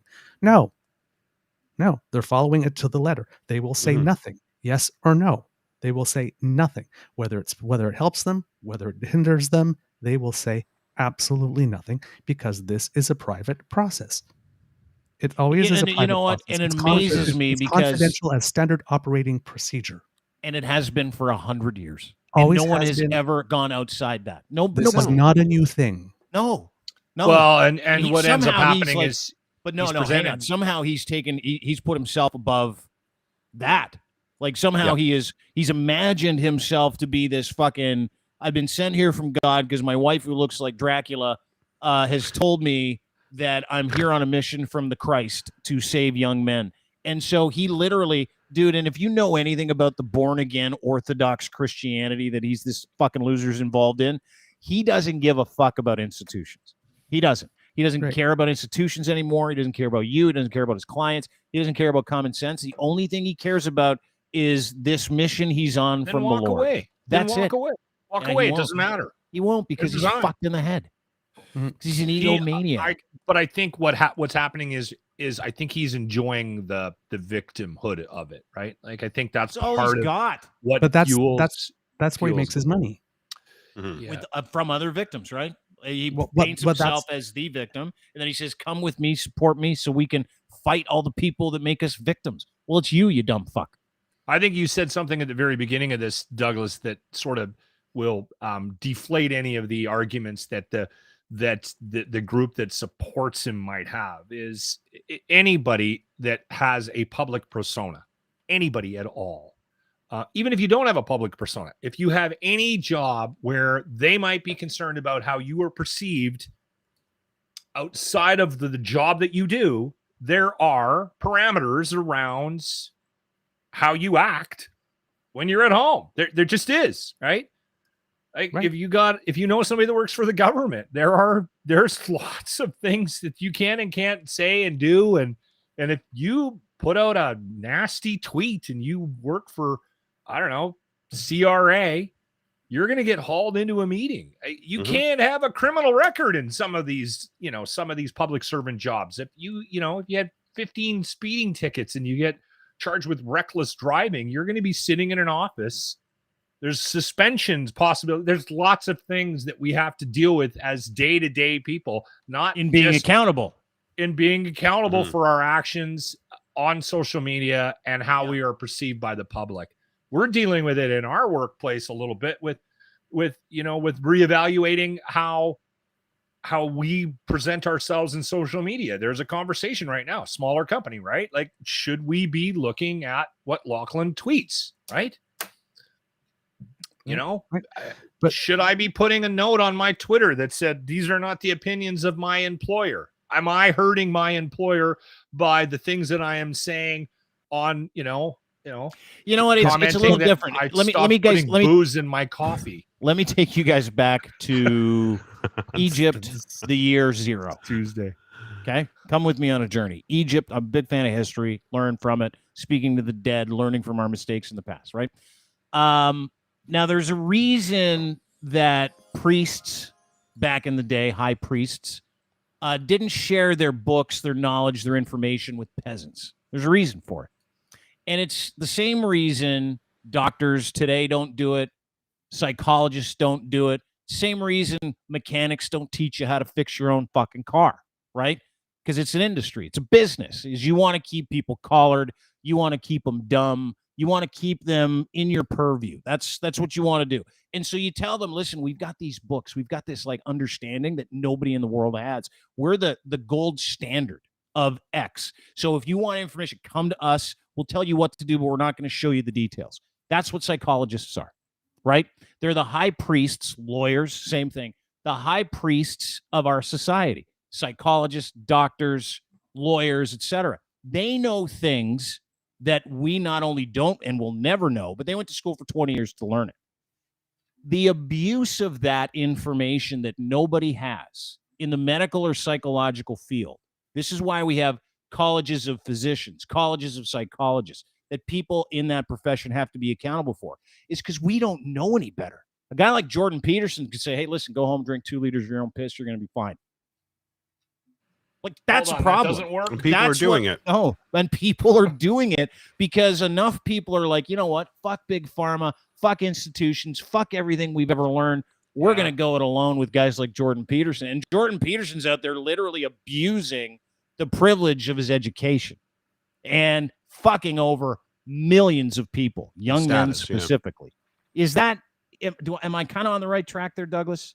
Yes, you are. That's the whole thing, right? All these people that are saying like this, we can't do this. We need to give them a free pass. Like this. Well, people are asking like, can you passport your license to another country there and go practice there? No, that's not a thing. Can you like this? Oh, well, if you lose your license, that's fine. We'll still consider you a psychologist and you can still help us because, you have your thousands of hours of video and all the books you wrote. No, that's not a thing. Right. And he's doing stuff like, I don't know if you can share this screen up here. But this is some of the stuff that he's being put up for example, I'm being investigated by the Ontario College of Psychologists because of a complaint about this tweet, not submitted, by the way, by any person, the person I responded to. I refuse to defend myself against such things anymore. It takes days of work to mount such a defense. And it's basically a conversation about overpopulation, where somebody said, any arguments I've heard for supporting such a large human population completely overlooks the huge loss of species and ecosystems resulting from self-absorbed attention. And he writes, you're free to leave at any point. Meaning you can leave this planet, kill yourself at any point, correct? You're free to off yourself. Yeah. He's a clinical psychologist. Not good. Yeah. Not great. Right? It's like, you don't respond to this. You don't respond to this. And people are going, well, what choice did he have having somebody say that to him? You had a choice to keep your damn mouth shut. This, or present an argument, a counter argument based on extinction of species or ecosystems, but not go F yourself. There's a way to walk away from a conversation, right? I mean, you can get to a point in a lot of these battles online where it's obvious, right? Like, Dean loves it when I bring up the bike lanes thing, but I quite often get so you want me to die and you want my kids to die? Way to overdo I just respond with, clearly we're not going to be able to continue past this point. Stay safe, Sally. Yeah. It's just another example. It's an example of exactly what I said earlier about the Dana White situation. It's somebody just abusing their position of just having sheer, and his intellectual rather than physical, of where he can wield that over somebody, and people think it's credible. Yeah. Meanwhile, he's just a fucking psycho. Yeah. Right. And if you put to your point, if you put this up, for example, this may not be a bad idea, says someone. Another compassionate censor. Interesting that your entire public persona is based on receiving accusations. Something you said, says another subtle gossip monger, commissioner, mob advocate, and snide commenter with his peace sign proudly brandished. Like, if there's smoke, there's fire. He says every cowardly tyrant jumping on the mob bandwagon. Good. They're taking serious action at last. Another compassionate commissar. Good. Another professional who thinks the freedom of expression is wrong. What excellent news. A proud Canadian commissar speaks up. What a fucking loser. He cloaks himself in the victimhood thing. Yep. Oh, and it's just like pathetically childish. Like to comment on, like, the guy's got millions of dollars. He doesn't have to do anything. And he's fighting with people on Twitter about, like, oh, dude, the College of Psychologists wants to go have a meeting with you. That's great. Maybe you can get your life together. He's like, there it is again. Like, holy fuck. Yeah. Like, that's I think like when my kid was 7, my 17-year-old, when he was 7, that's how he'd do stuff. It was like, hey, buddy, you got to go clean your room. He's like, there you go again, getting told what to do. I'm like, Ron, you fucking dude, you just got to clean your room. It's not that big of a deal. Hey, can you come down for dinner, son? There you go again, telling me to come down for dinner. He was on this there you go again kick at the age of 7. He grew out of it by 7.5. That's fucking mind-blowing to me that a 60-year-old guy who pennies himself as the dude who's going to help men out is not just offering solutions, but he's fucking openly whining on Twitter about his level life. Of insecurity is it's crazy. Like, it's staggering. It has gotten to a point where I think it has over the last couple of years completely impacted his mental health, right? That over desire to be right. It's weird. I see this a lot. Like, people's inability to say out loud, oh shit, I made a mistake here. Sorry about that. Can I do anything to help correct that? Tell me more. Yeah. Be a sponge. Hey, I don't know enough about that. Maybe I shouldn't be commenting right now. I'm going to back out of this conversation. No, there's so many keyboard people. They have to be right. They have to weigh in. They have to. Oh my God, you're wrong. We get people that just spend all day listening to our show, like, just waiting for me to fuck up so that they can send a text or an email or something to tell me that I've screwed up. Okay, thank you for that. Okay, I'll correct that in a minute. Thanks the game's for listening. On at 7 tonight, not 6. Everybody, I'm sorry. Yeah, simple. Eh? That happened to me the other day when I was talking about Bill 124, when I said it was like about teachers and says instead of education support workers. And it's like, oh, this dude thinks it's about teachers like this. I'm not going to believe anything you say. The point stands. Yeah. The point I was making, right? There's a lot of that, though, Douglas. And parsing, I don't know where that comes from. Ooh. Well, I'll tell you where it comes from. The parsing comes from. It's the same thing. It's like anytime I see, like, you know how Damar Hamlin, everybody's fucking going crazy about him having like a heart attack from the vaccine, myocarditis, all that other bullshit. No one has any idea. It was from getting hit in the chest really hard, is what it was. But whatever. How everybody's going off on that tangent. I sit back now and I watch it.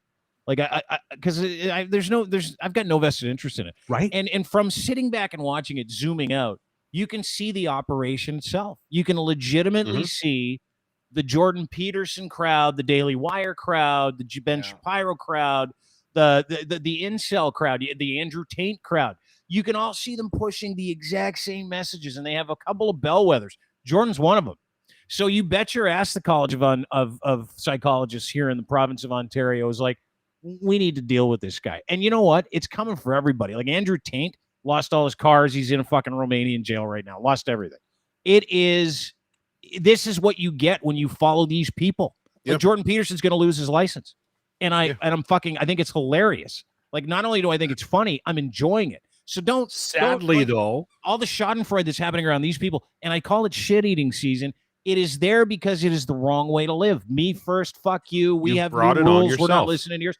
You brought it on yourself, you cocks. It's pretty simple. There's an image here that describes it actually quite well that I found at one point. It was editorial cartoon. If you put it up, Dean. There you go. That's it. That's exactly it. That's literally what's going on, and we could see it in real time on this particular one. Right? Yeah. Jordan, he announced it as breaking the college, and then all the newspapers or medias or whatnot, independent media that you would expect, the usual suspects, all amplified it. And now it's getting to the point now after they've done it. Now the Wall Street Journal is picking it up now, which gives it credibility. But all of this is based on Jordan Peterson says, and all of them have refused to commit journalism to check if what Jordan Peterson says is actually true. Is it because he simply retweeted Trudeau? Is it because he retweeted Pierre Poilievre? Or is it because he counseled people to commit suicide? Is it because he's appearing on Joe Rogan's show and saying things that are no psychologist that would be worth their license would be saying in a public forum? Yeah. The one thing that I think the cautionary tale here, and we've kind of seen it over the last 5-10 years, is a lot of times this type of thing, even though they have to go through this process, it doesn't necessarily quell the fires.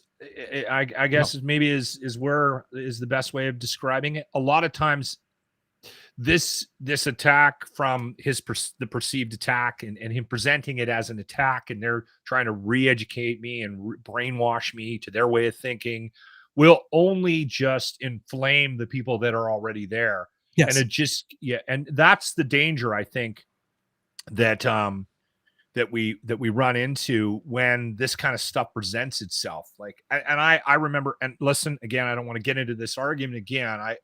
I understood why they banned Trump from Twitter, but I remember thinking that's not gonna, like, if you're trying to diminish his shine with that audience, that's not going to work. No, if anything, but it has been working. It has been working, but I think I think there's other things at play. At the beginning of that, when they banned him, I don't know if it worked right away. I think people were like, "See, look at that." Yeah, but I think the influential cosplayers, like the ones that are actually responsible, like the ones that are driving these narratives, watching them be taken down, as opposed to who gives a shit about Bob 264 on Twitter. He's not consequential, he's not influential, he's not, but taking the influence peddlers down is exactly what's happening, and they're doing it to themselves, and society is doing it for them. You saw today that the Ukrainian army had taken down that Russian bot farm, right? That 1.5 million account loaded 1.5 million accounts on Twitter. They found the farm and they dismantled it. that's where you're getting you're thinking like these people that are responding to Jordan Peterson they're not a very small fraction of them are real people that have fallen into it, and you become a bot yourself. But we're watching the influence peddlers eat it now. You're watching the convoy organizers go through it now. You're watching everybody that's on the wrong side of moving the society forward in general, not just during a pandemic, but just in general. They all fall.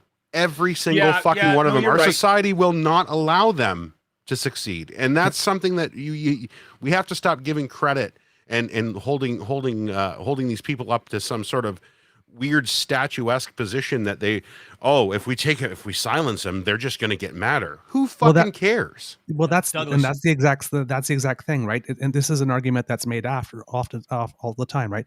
If we stop the freedom convoyers, they'll just get mad and they'll get violent. If we say something against Brexit, the Brexiteers will they're going to do this anyway, because there's a demographic that's just looking for a reason. Any pretext is good to be angry and to be raged and to hate.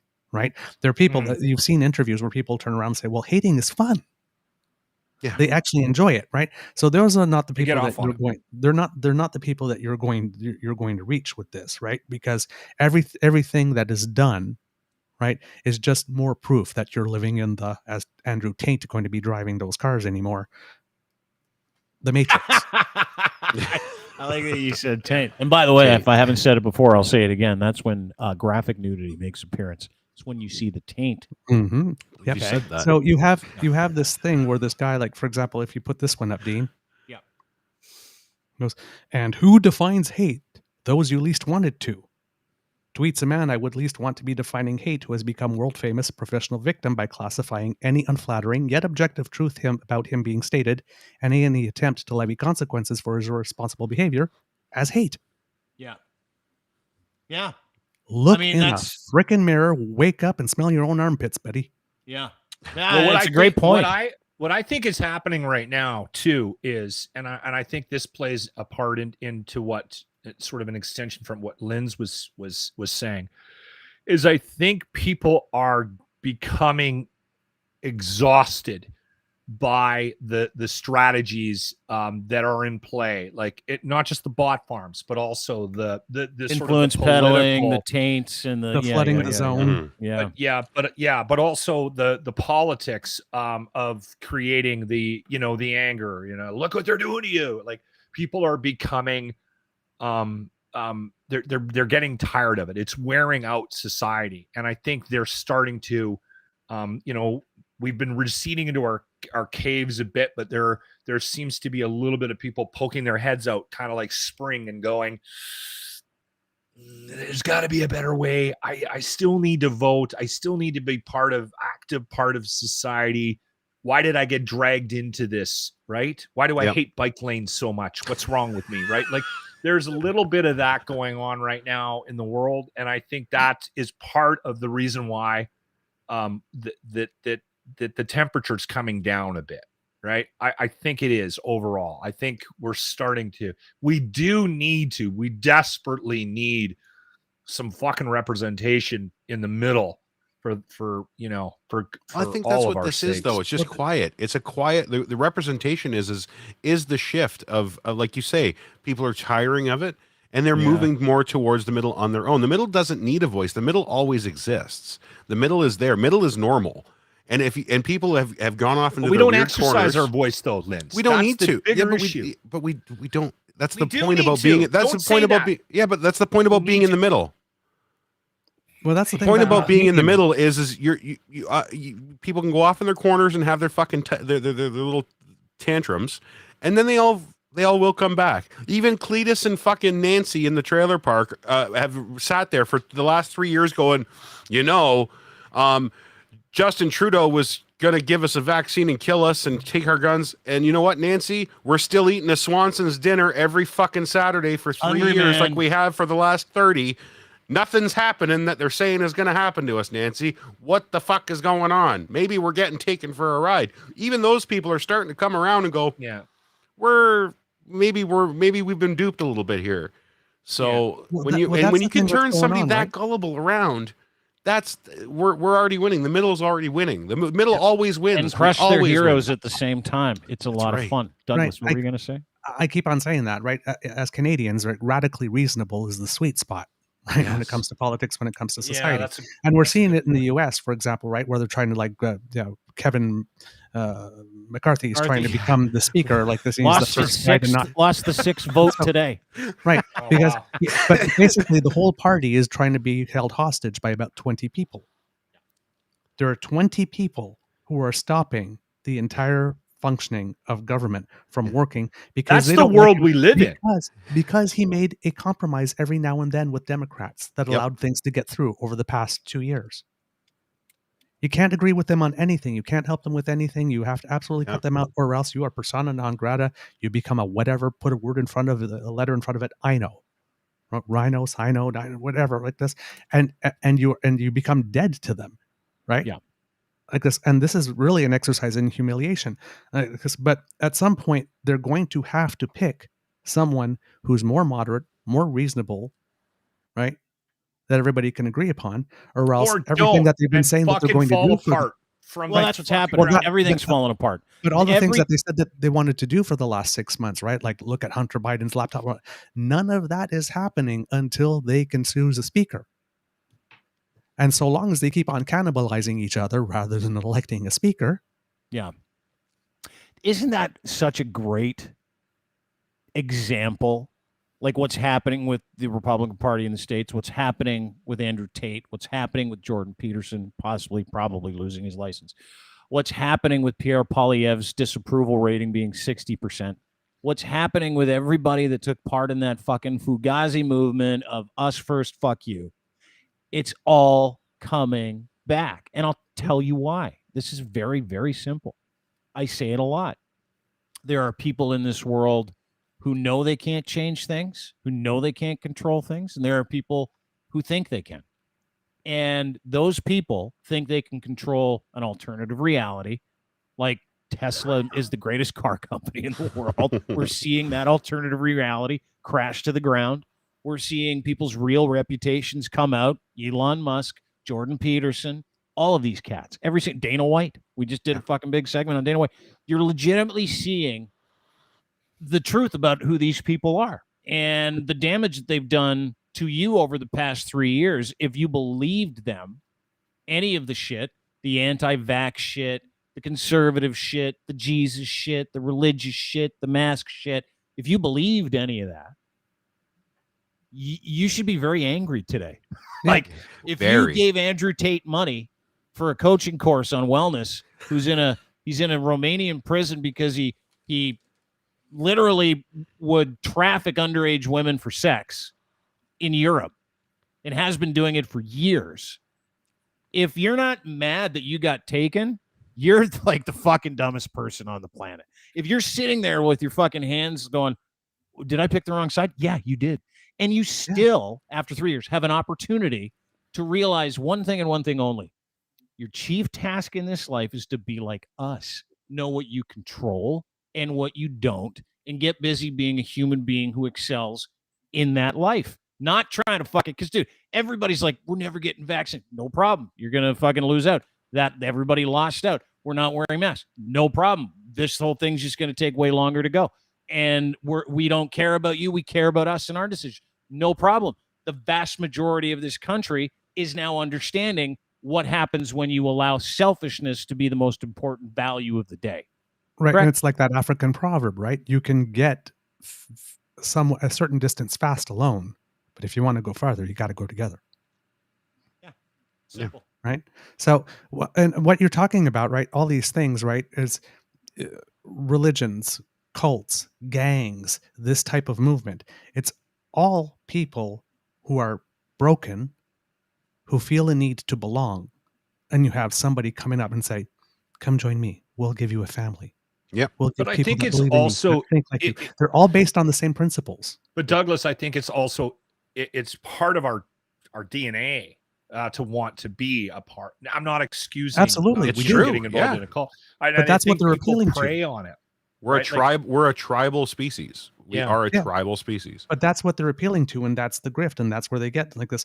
And that's why with him, it's particularly egregious because he's preying on people that he knows are broken. As a psychologist, if there's anyone who should know better,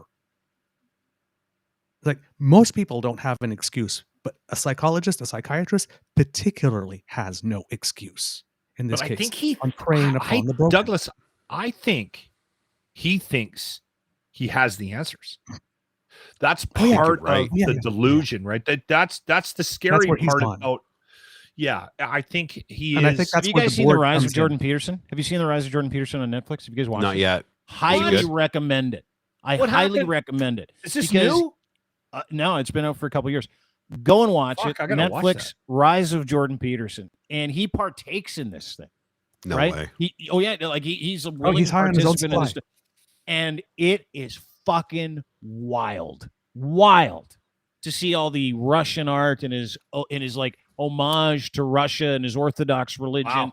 To hear his wife, who no, she didn't want a part in this. She looks exactly like Nosferatu. I swear to God, she looks like a character out of The Mummy, like the first one, bad CGI. So, and she's like, I had a dream. He's like, I had a dream that you were supposed to like. Yeah, that's his wife. That's sorry. Sorry, Douglas. I know you don't partake in this kind of salty stuff. I do. Let us count the ways we are fucked up, honey. One stupid. Well, I was going to say the C word. I was going to say the C word. Does she not look like? I think she's beautiful. She's a beautiful woman, Dean. You should be ashamed of yourself. Hey, listen, to each their own. But this, keep in mind, we're talking about a guy who calls people unattractive. This is the same picture.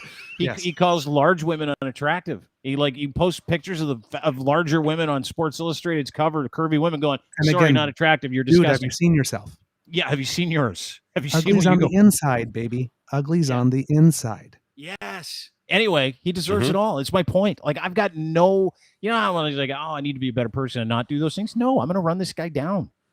I'm going to run him down. And this is like the fucking best thing in the world. To see his professional body go, you're fucked. Get in here so we can take your temperature, loser.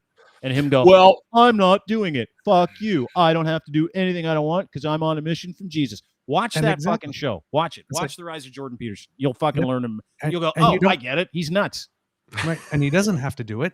But again, as we said with the convoy not taking the vaccine, every choice has a set of consequences which naturally flow from it. Everything.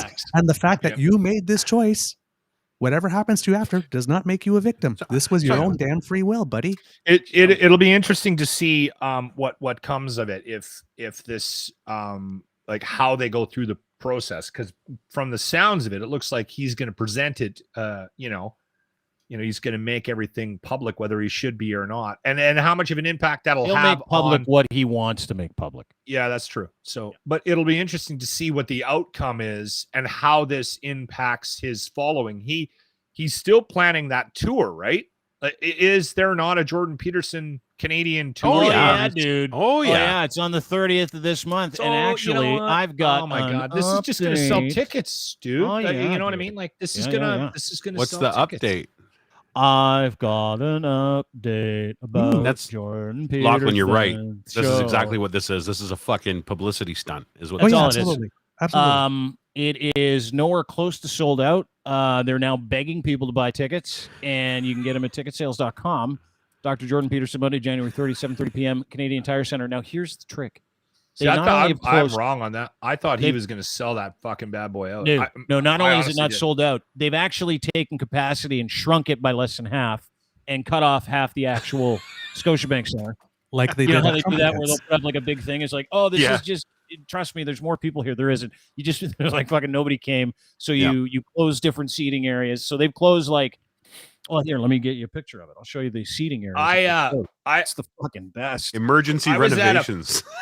I was at a function in August. Yeah. And there was most of the things that, like, if somebody convinces me to go out to do a social thing, there better be alcohol involved. And so I had a couple of drinks in me, which will explain the interaction that I had. But my wife and I met this couple, and they're Hot. around our age, and we're Swingers? we're in a Hot. group, not seniors. We're in a group of fairly Swingers. young people, right? Swingers? So they're not swingers. They were not Oh. swingers. No, I would have told you about that. Trust me, that would disappointing. have been amazing. It's a I way would better have- story. I'd still be talking about that. You can Fuck still get out bike of this. lanes. If I talk to my wife to get into swinging, You know, you're just one conversation away. You have no idea. You're always just one conversation So away. All you anyway. have to do is just ask. So it was back in the summer, and so it was a few nights, and we got to know this couple, and you could tell that there was. I mean, for me anyway, I'm not the smartest guy in the world, but I'm a bit intuitive, and I didn't dislike the couple. I enjoyed their company. They were entertaining, and they like to drink, so I'm in, right? And there was this one point during the second night where the gentleman started to bring up his belief in Jordan Peterson. And the two of them started telling me about Jordan Peterson, this and that. I started laughing. Well, the look on their face. Always like the worst thing someone can do when they're telling you about something they found that they really like. Laugh. Well, fucking I piss laughed. people And off. I was like, you're kidding, right? This isn't real. And they were like, no. And he wanted to keep going. And I'm like, I'm sorry. We're going to need to stop this conversation because I can't. I can't. You know how I get when there's a certain thing that I don't want to talk about. You're not getting past it. Yeah. You get incredibly uncomfortable. You know what you could do is tell your new friends, your new best friends that you swing with. I haven't talked to them. New since. swinger friends. No, That your ended- new Jordan it- Peterson swinger friends. ended the Tell them evening. this. No. Here's the site map for the show. This is Scotiabank Center. Look at how many. Look at this. Wow. Oh man. Yeah. White means you can't buy seats there. The other colors means seats are available. That is the stage. It is cut off halfway through. So you're looking at maybe a fifth. And I want to say, from my understanding, they've sold just under 1,000 tickets. Like the to this. Wiggles or Sharon Lois and Bram, maybe Raffy. Dude, I think he I does could well. get a full-on rectal exam on this stage and have more people show up to it. It's true. It is. I'm sorry. I'm wrong. The on opening that. act would be Lachlan's colonoscopy, and I- then it would lead into mine. No, I can we would do a couple of things with my Mouth penis. yoga. Mouth yoga. I would Has to be prefer. I mouth would yoga. prefer to do some like penis puppetry kind of thing. Like I'd rather do that than show my anus, if we're being honest. Although Okay. I do have a mole on my taint that I'd like someone to look at. The sooner the better. That's gratuitous, We're not according married. to Dean. We learned Yeah. that today. Can't send us Yeah. any pictures of it. That's for sure. Yeah, don't let us Get send in us deep trouble if you send me a picture of your moley taint. Yeah. I think it's illegal, actually. Just to get send in you there mine. and just have a look. Is it weird shape? Oh, Douglas, he's good at yoga, by the way. He's Just really north of good the at yoga. toe. Yeah. He's really good. Yeah, so are you. You guys are both yogis. Like Douglas is really good at yoga. Lachlan's is good at he? yoga. We tried to see if Lachlan could touch his tip to his mouth on the podcast like 2 days ago. He Yeah. got that close in jeans. Don't By the say way, that, watched Douglas. that. It makes it He sound was. like I pulled my pants off and did a move, but I did not. I just went down in my jeans to Well, see he if undid. He I know undid you it. We didn't pull saw your it. pants in. I was actually listening to it on podcast, and when I saw that like this, I switched to video because I said I need to see this with my own damn eyes. Well, what you didn't see is he actually did unzip when he was turning around. How long have you been doing yoga, Douglas? Gee, Years? about five or six. Oh, good for you. Good for you. 5 or Yeah. 6. Oh wow. But I'm not oddly enough not that flexible because I started doing it because I had a terrible rollerblading accident in which I completely torqued my body. So I'm trying to basically bring myself back to zero in terms of alignment. Yes. So there are certain things that my body just will not do, which is really interesting. So I'm very flexible in certain ways, and other ways just not at all. I think that's very typical of men too, because of how we grow up and the sports that we do, right? Yeah. A lot of times I mean, hockey and that kind of stuff is not conducive to baseball, all the stuff that we do, these high impact sports. It's about having, a strong center of gravity. And so it's not about flexibility. So it takes years. I'm 10 years in and I'm still quite tight in certain, like you said, like certain things I can't do. You just got to keep going. Well, that thing that you mentioned, right? When you see like this 5'4" woman who's 115 pounds, and just I was that guy. I was that guy because I'm the former dancer. Yeah. Right. Yeah. I just studied dance from the time I was 8 till I was 21. Lyrical, like a real dancer. Like a real dancer. Yeah. Okay. Yeah. That's I guess, fucking and I'm hard just on like, your body, I used to be able to do that, and it's like, oh my god, that's not happening today. You know what though he does? I'll tell you this. Douglas does like his yoga in like a lime green Speedo. Well, that was for charity. Yeah. That was for charity. It was called the Honeybee Project that was raising money for bee ranchers in Nicaragua. So we were all sent a jock strap, various colors that we asked for like this. We were asked to take poses like this in order to get people to send money, I guess. And I guess the people were bidding on the jock straps. So that's kind of cool. Right? It's hot. Especially like in Japan, they pay huge for that, or Germany, right? I have no pride, no shame, man. I'll do it. Attaboy. For charity, I'll save anything. Bees. Yeah. If I got to show some backside to save the bees, I'll do it. Attaboy. Thanks for helping save the bees, buddy. You're a good guy. Douglas Connors, always a pleasure to see you. Thank you for helping us mock Jordan Peterson for an extended period of time today. And unbelievable job. True North Eager Beaver podcast. Beaver Bites. They do they do Monday, Wednesday, Friday in the morning right here on the network. You can go and follow them at True Eager, and that is where you can get it. But make sure you download their podcast anywhere it's available for download, audio, iTunes, Google, Spotify, etc. Because it's fantastic. You and Paul do a great job. Always good to see you, my dear friend. Thank you. Douglas, and every now and then too, we get the good fortune of doing some interviews with people that give us like extended interviews. Sometimes they get given us to like an hour and a half to 2 hours. So if you ever have a chance to check out the interviews, they're particularly good.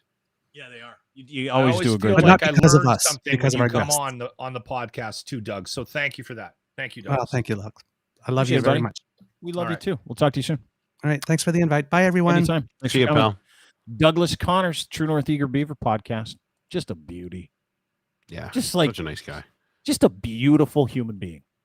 Huh? Kind of like me. And if you've watched him on Twitter, I appreciate how he presents things. He explains right? shit. He doesn't fucking rage. He just explains stuff to people. Yeah, and I think because I talk a lot about what's the point? What are you guys doing? Is this worth it? Like, you're just fighting with somebody who's already made up their mind.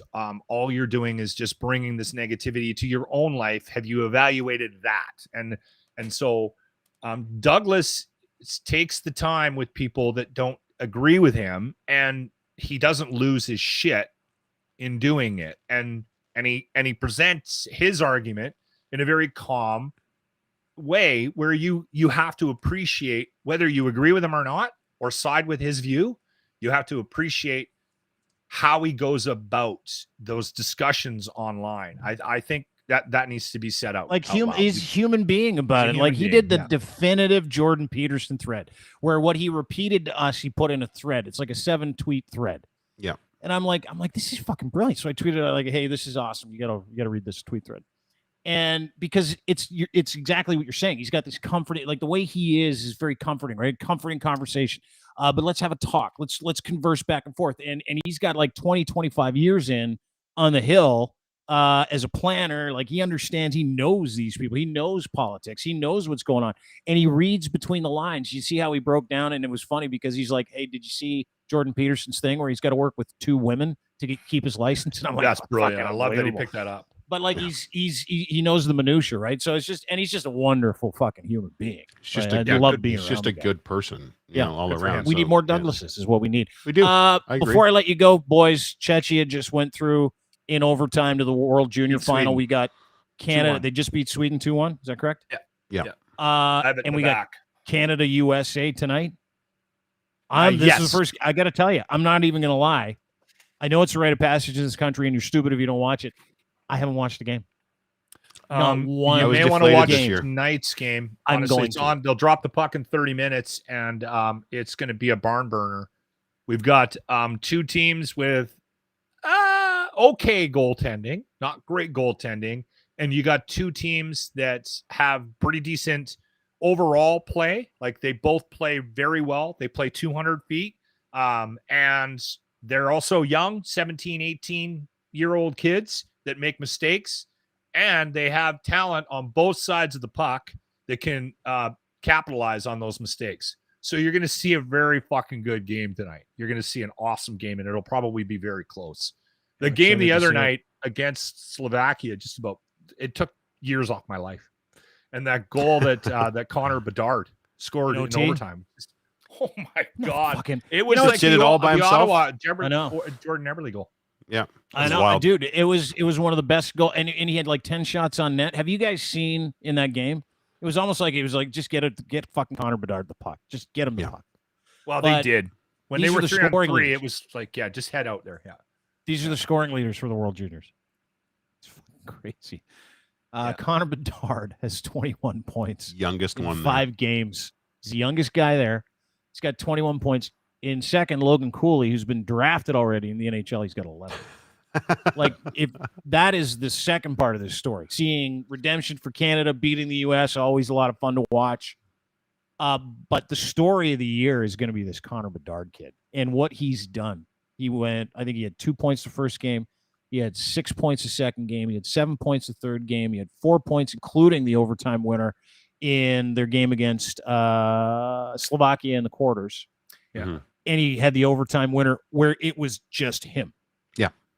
Just weaving in back fucking, and he's got the one was on the ice shot. For 10 minutes, the whole period, like the whole overtime. He was.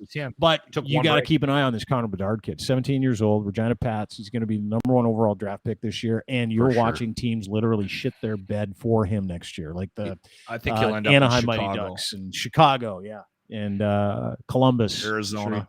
Probably rather not go to Columbus or Arizona. The Habs are probably going to take a run at him too. I know. That'll piss me off too. The Habs take a run at him. Good Vancouver kid. But anyway, go Canada. It's gonna be fun. You gonna watch it tonight, Linz, or are you gonna take a flyer? No, I'm gonna have it on. I got a big day tomorrow that I got to kind of prep for, but it'll be on in the background. So you're probably not really watching it. I probably won't be paying a whole lot of attention. I haven't paid attention this year at all. Just, you know what? I've got a bad taste in my mouth with Hockey Canada. Sorry. It's just, that's just okay. how it is. I had to talk myself around that, to be honest with you, because I didn't watch any of the game. Well, no, I watched the gold medal game in which Canada won, which had that crazy save by the forward in overtime. I don't know if you guys remember that, but that was nuts. Yeah. I watched that game, but it was the first game that I had watched. There was something about summer, and then there was a lot of shit going on with the Hockey Canada stuff. I have a hard time holding what's happening with Hockey Canada. I get it. I have a hard time holding it against the kids. The kids, yeah. To get a chance to do this, and some of them will never, like Connor Bedard is going to make the NHL, and he's going to be a superstar, and he's going to make millions of dollars. But there's a lot of kids that have a moment in this tournament that end up coaching hockey or, playing in Europe for a year or two until they hurt their knee or something. You know what I mean? There's a lot of, I love the tournament. But it's also those kids that were given that opportunity and that chance that are the ones that are being accused of the shit that happened in the past. And so I get it. But I don't want to be a downer. Tonight's a big night. It's going to be good. Watch the game if you want to watch the game. Don't watch it. That's fine. Whatever. We'll talk about it. We'll talk about highlights, I'm sure. So yeah, we will. Yeah, tomorrow. Awesome. 3:00. Hey, right here. Yeah, I'm gonna punch out real quick here, but I want to thank you guys for your help with Kids Help Phone today that are now officially on board our Pink Shirt Day broadcast. We got more information coming on that in the next month here.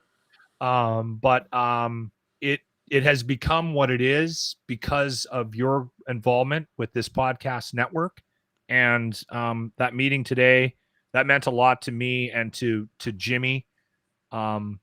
So I thank you guys, and Rook. You guys are a big part of the reason why this thing has grown to what it became in the last few years. So thank you. You're welcome. We should tell people what we're doing, though. Yeah. On February 23rd, it's Pink Shirt Day conversation with James P. White and a panel, which we will announce over the next little while. Dean's been working on getting some very high-profile names involved in that. A lot of good ones.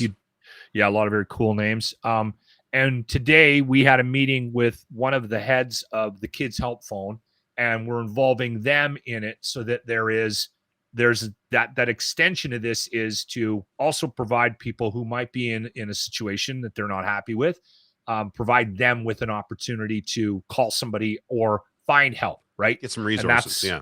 Some resources. So it was a big sort of motivate. I was very motivated this year to get them on board, and they are now fully on board. And I'm not sure I would have been able to do that without your guys' help. So thank you for that. Oh yeah, no problem. We're happy Wednesday, to help. It's February 23rd. Yeah, and we'll make sure that I believe schools can get a link to this. We're going to do a sign-up sheet. We're going to open it up to everybody across the country, and we're working with Harvard Broadcasting, your employer, on making this a really, really special day, not just for Jimmy, but for people in school who like to bully other kids, man. It's no good, no bueno. You want to be nice to people. And so we're going to share some stories of people who've been harassed, people who've been bullied, people who have bullied, and decided, it was not good to do that to people. We need to treat each other with a little bit of respect sometimes, right? Specifically when they're younger. And the effects that bullying and harassment, real harassment, has on human beings, whether it be online, whether it be in your face at the school, whether it be at a Subway, or you're like, I just want the 6-inch, and the guy behind you's like, only fucking pussies get 6 inches, get a foot long, and you're like, leave me alone. And the guy's like, what a pussy. Same thing that happened to me once at a Subway. That's why I'm bringing it up. Yesterday. Yeah, we'll deal with that pain on the 23rd. All right, thanks, buddy. Appreciate it. We'll have a T-shirt for sale. That's coming soon. You should have seen Jimmy today after that meeting. Good. He was just like he was stoked, beaming. He was radiating. He was just like, I can't believe this. Well, this was his, right? Like this was kind of his thing, right? Yeah. I've always made sure every year I'm like, what are we doing this year, buddy? And every year we do something, we promote it, and it's just grown. And ironically, this is something good that came out of COVID. We were always sending him to a school or a couple of schools to do a talk in front of kids. And I'm like, well, why don't we take this to Zoom? Like, what's the Zoom thing? And then boom, it just blew up. And then we're doing it on the network. And last year we had 74 classrooms watching that presentation.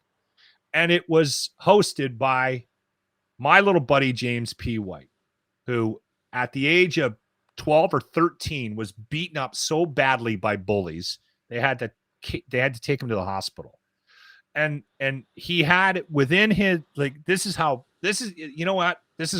Jimmy. By the end of high school, he was friends with that kid, and still keeps in touch with that guy. I don't know, man. I don't know too many people like that. No. So the fact that we can do something like this to help him share his story, and now he's bringing others into the fold. Oh man, it's awesome. It's so cool. Well, because I think the year before it was 20 schools, and then it was one school the year before that. Now he's up to like 74 schools was last year. So, we're going to offer this as an opportunity for classrooms across Canada, coast to coast, and it is about Jimmy, and it is his thing. And so, by the way, any way we can just kind of help.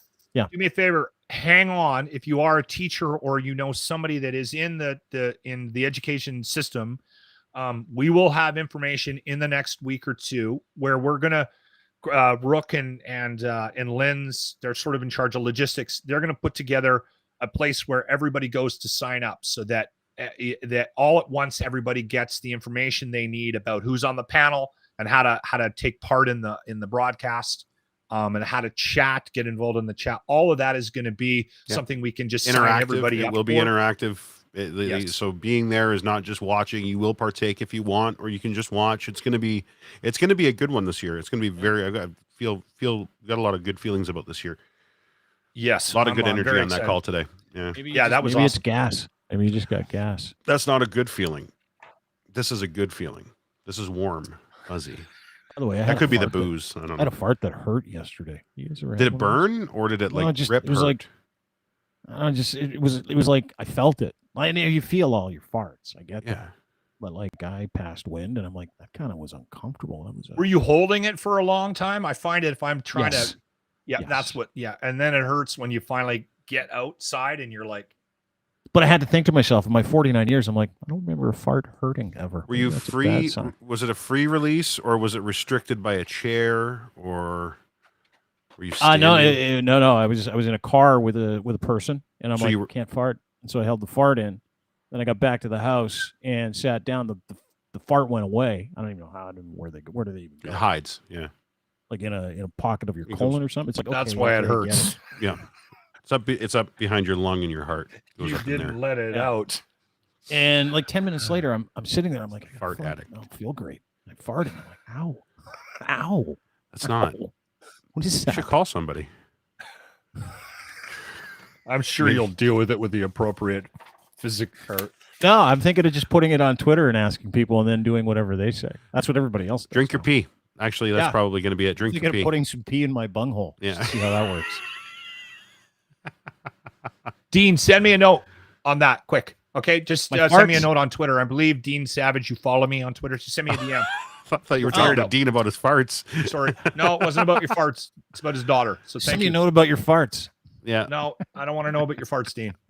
I'm going to send you a video. I'm going to sign off, guys. Thank you. Why? Thanks. We're just getting into the nitty gritty now. Yeah. No, because the game's going to start. All right, I got to go too. Thanks. Lachlan Cross, 957cruisefm.ca. Listen every single week morning. Host of the Locker Room. Great morning show. The best rock morning show in the country. That is Ryan Lindley. He does the Lind's Report. Subscribe to his Lind's Report and to his Twitter feed at Ryan Lindley on Twitter. Talk to you soon, my man. Thanks so much for doing this. Tomorrow morning, follow me on Twitter. It's going to be fun. You're going to love it. I'm excited. All right. Well, we'll go from there. There's Ryan Lindley, ladies and gentlemen. And that's it for me. That's it for us. Have a great day. Thank you so much to Douglas Connors. True North Eager Beaver podcast is where you can go and download, subscribe. Everybody's got a podcast these days, right? But very few are that good. Go download it. And don't forget, you can download, subscribe to our podcast anywhere you can find podcasts, Google, Spotify, Apple, etc. You can also go to YouTube, Dean Blundell Show. You can see all this live. You can go to Twitch, Dean Blundell TV. We'll see that there. We've got big news coming next week, but you can still subscribe to all of these channels, and it's going to have a different look. Maybe in a different name. Maybe even some new people. You don't know. All I know is it was time to do the work for people. So that's what we'll do. Thanks to our friends and sponsors at Ed's Fine Imports, edsfineimports.com, makers of Gitch, luxury branded underwear, boxer briefs, pouch in the front, and super breathable. I don't know if you guys have ever had like a pair of underwear, you put them on and you're like, I'll never buy another pair again. Everything kind of goes where it's supposed to go. That's what Gitch is, boxer briefs. And that pouch is incredible because it keeps everything away from you. That's the idea. Go to edsfineimports.com, order a couple pairs online. They'll send you a free pair with promo code GITCH3. GITCH3 is your promo code. Clothing for men and boys. The best luxury underwear on the planet. GITCH3 is your promo code. Go there. Ed will send you a new pair today. edsfineimports.com. Also, thanks to our pals over at Cantork. What? Talked to Colin yesterday. He's going to be on the show next week. Cantork, Canada's assembly tool experts at Cantork that make rugged, hardworking, beautiful torque wrenches. Canada's leading industrial tool experts. They offer you the very best in sales, service, rentals, calibration, maintenance, custom fabrication of industrial torque tools. If it needs loosening or if it needs tightening, if it's a fastener and you have no solution for that, these guys will make it for you, and they do it for people around the world. Mining applications, railroad applications, you name it, they'll do it. If it's big nuclear power plants, these guys make tools for everybody that uses real tools, and they'll do it for you too. More information at cantork.com. And last but not least, our friends at Kiv Law. If you're looking for a great defense attorney, you have nowhere else to go. Listen, tough. Life's tough sometimes. Sometimes you get caught up in a legal mess. Maybe it's your doing, maybe it's someone else's, but you're in it. There is one person when it comes to criminal defense law that I trust in this world. His name is Rob Kivlikin, and he is a wonderful individual. He is an outstanding defense lawyer, and he'll take anybody. As long as you're willing to get out from underneath it and you want to do the work as well, that's what he does. The best defense attorneys in Southern Ontario at kivlaw.ca. Robert himself is the principal, and if you want to get in touch with him, you can do that now. Highly recommend it. Deal with your life properly with people who know the rules of the road at kivlaw.ca. Robert at kivlaw.ca is his email address. That's it for us. Have a great day, unless your name's Jordan Peterson or Andrew Tate. Yeah. See you tomorrow at 3. Bye.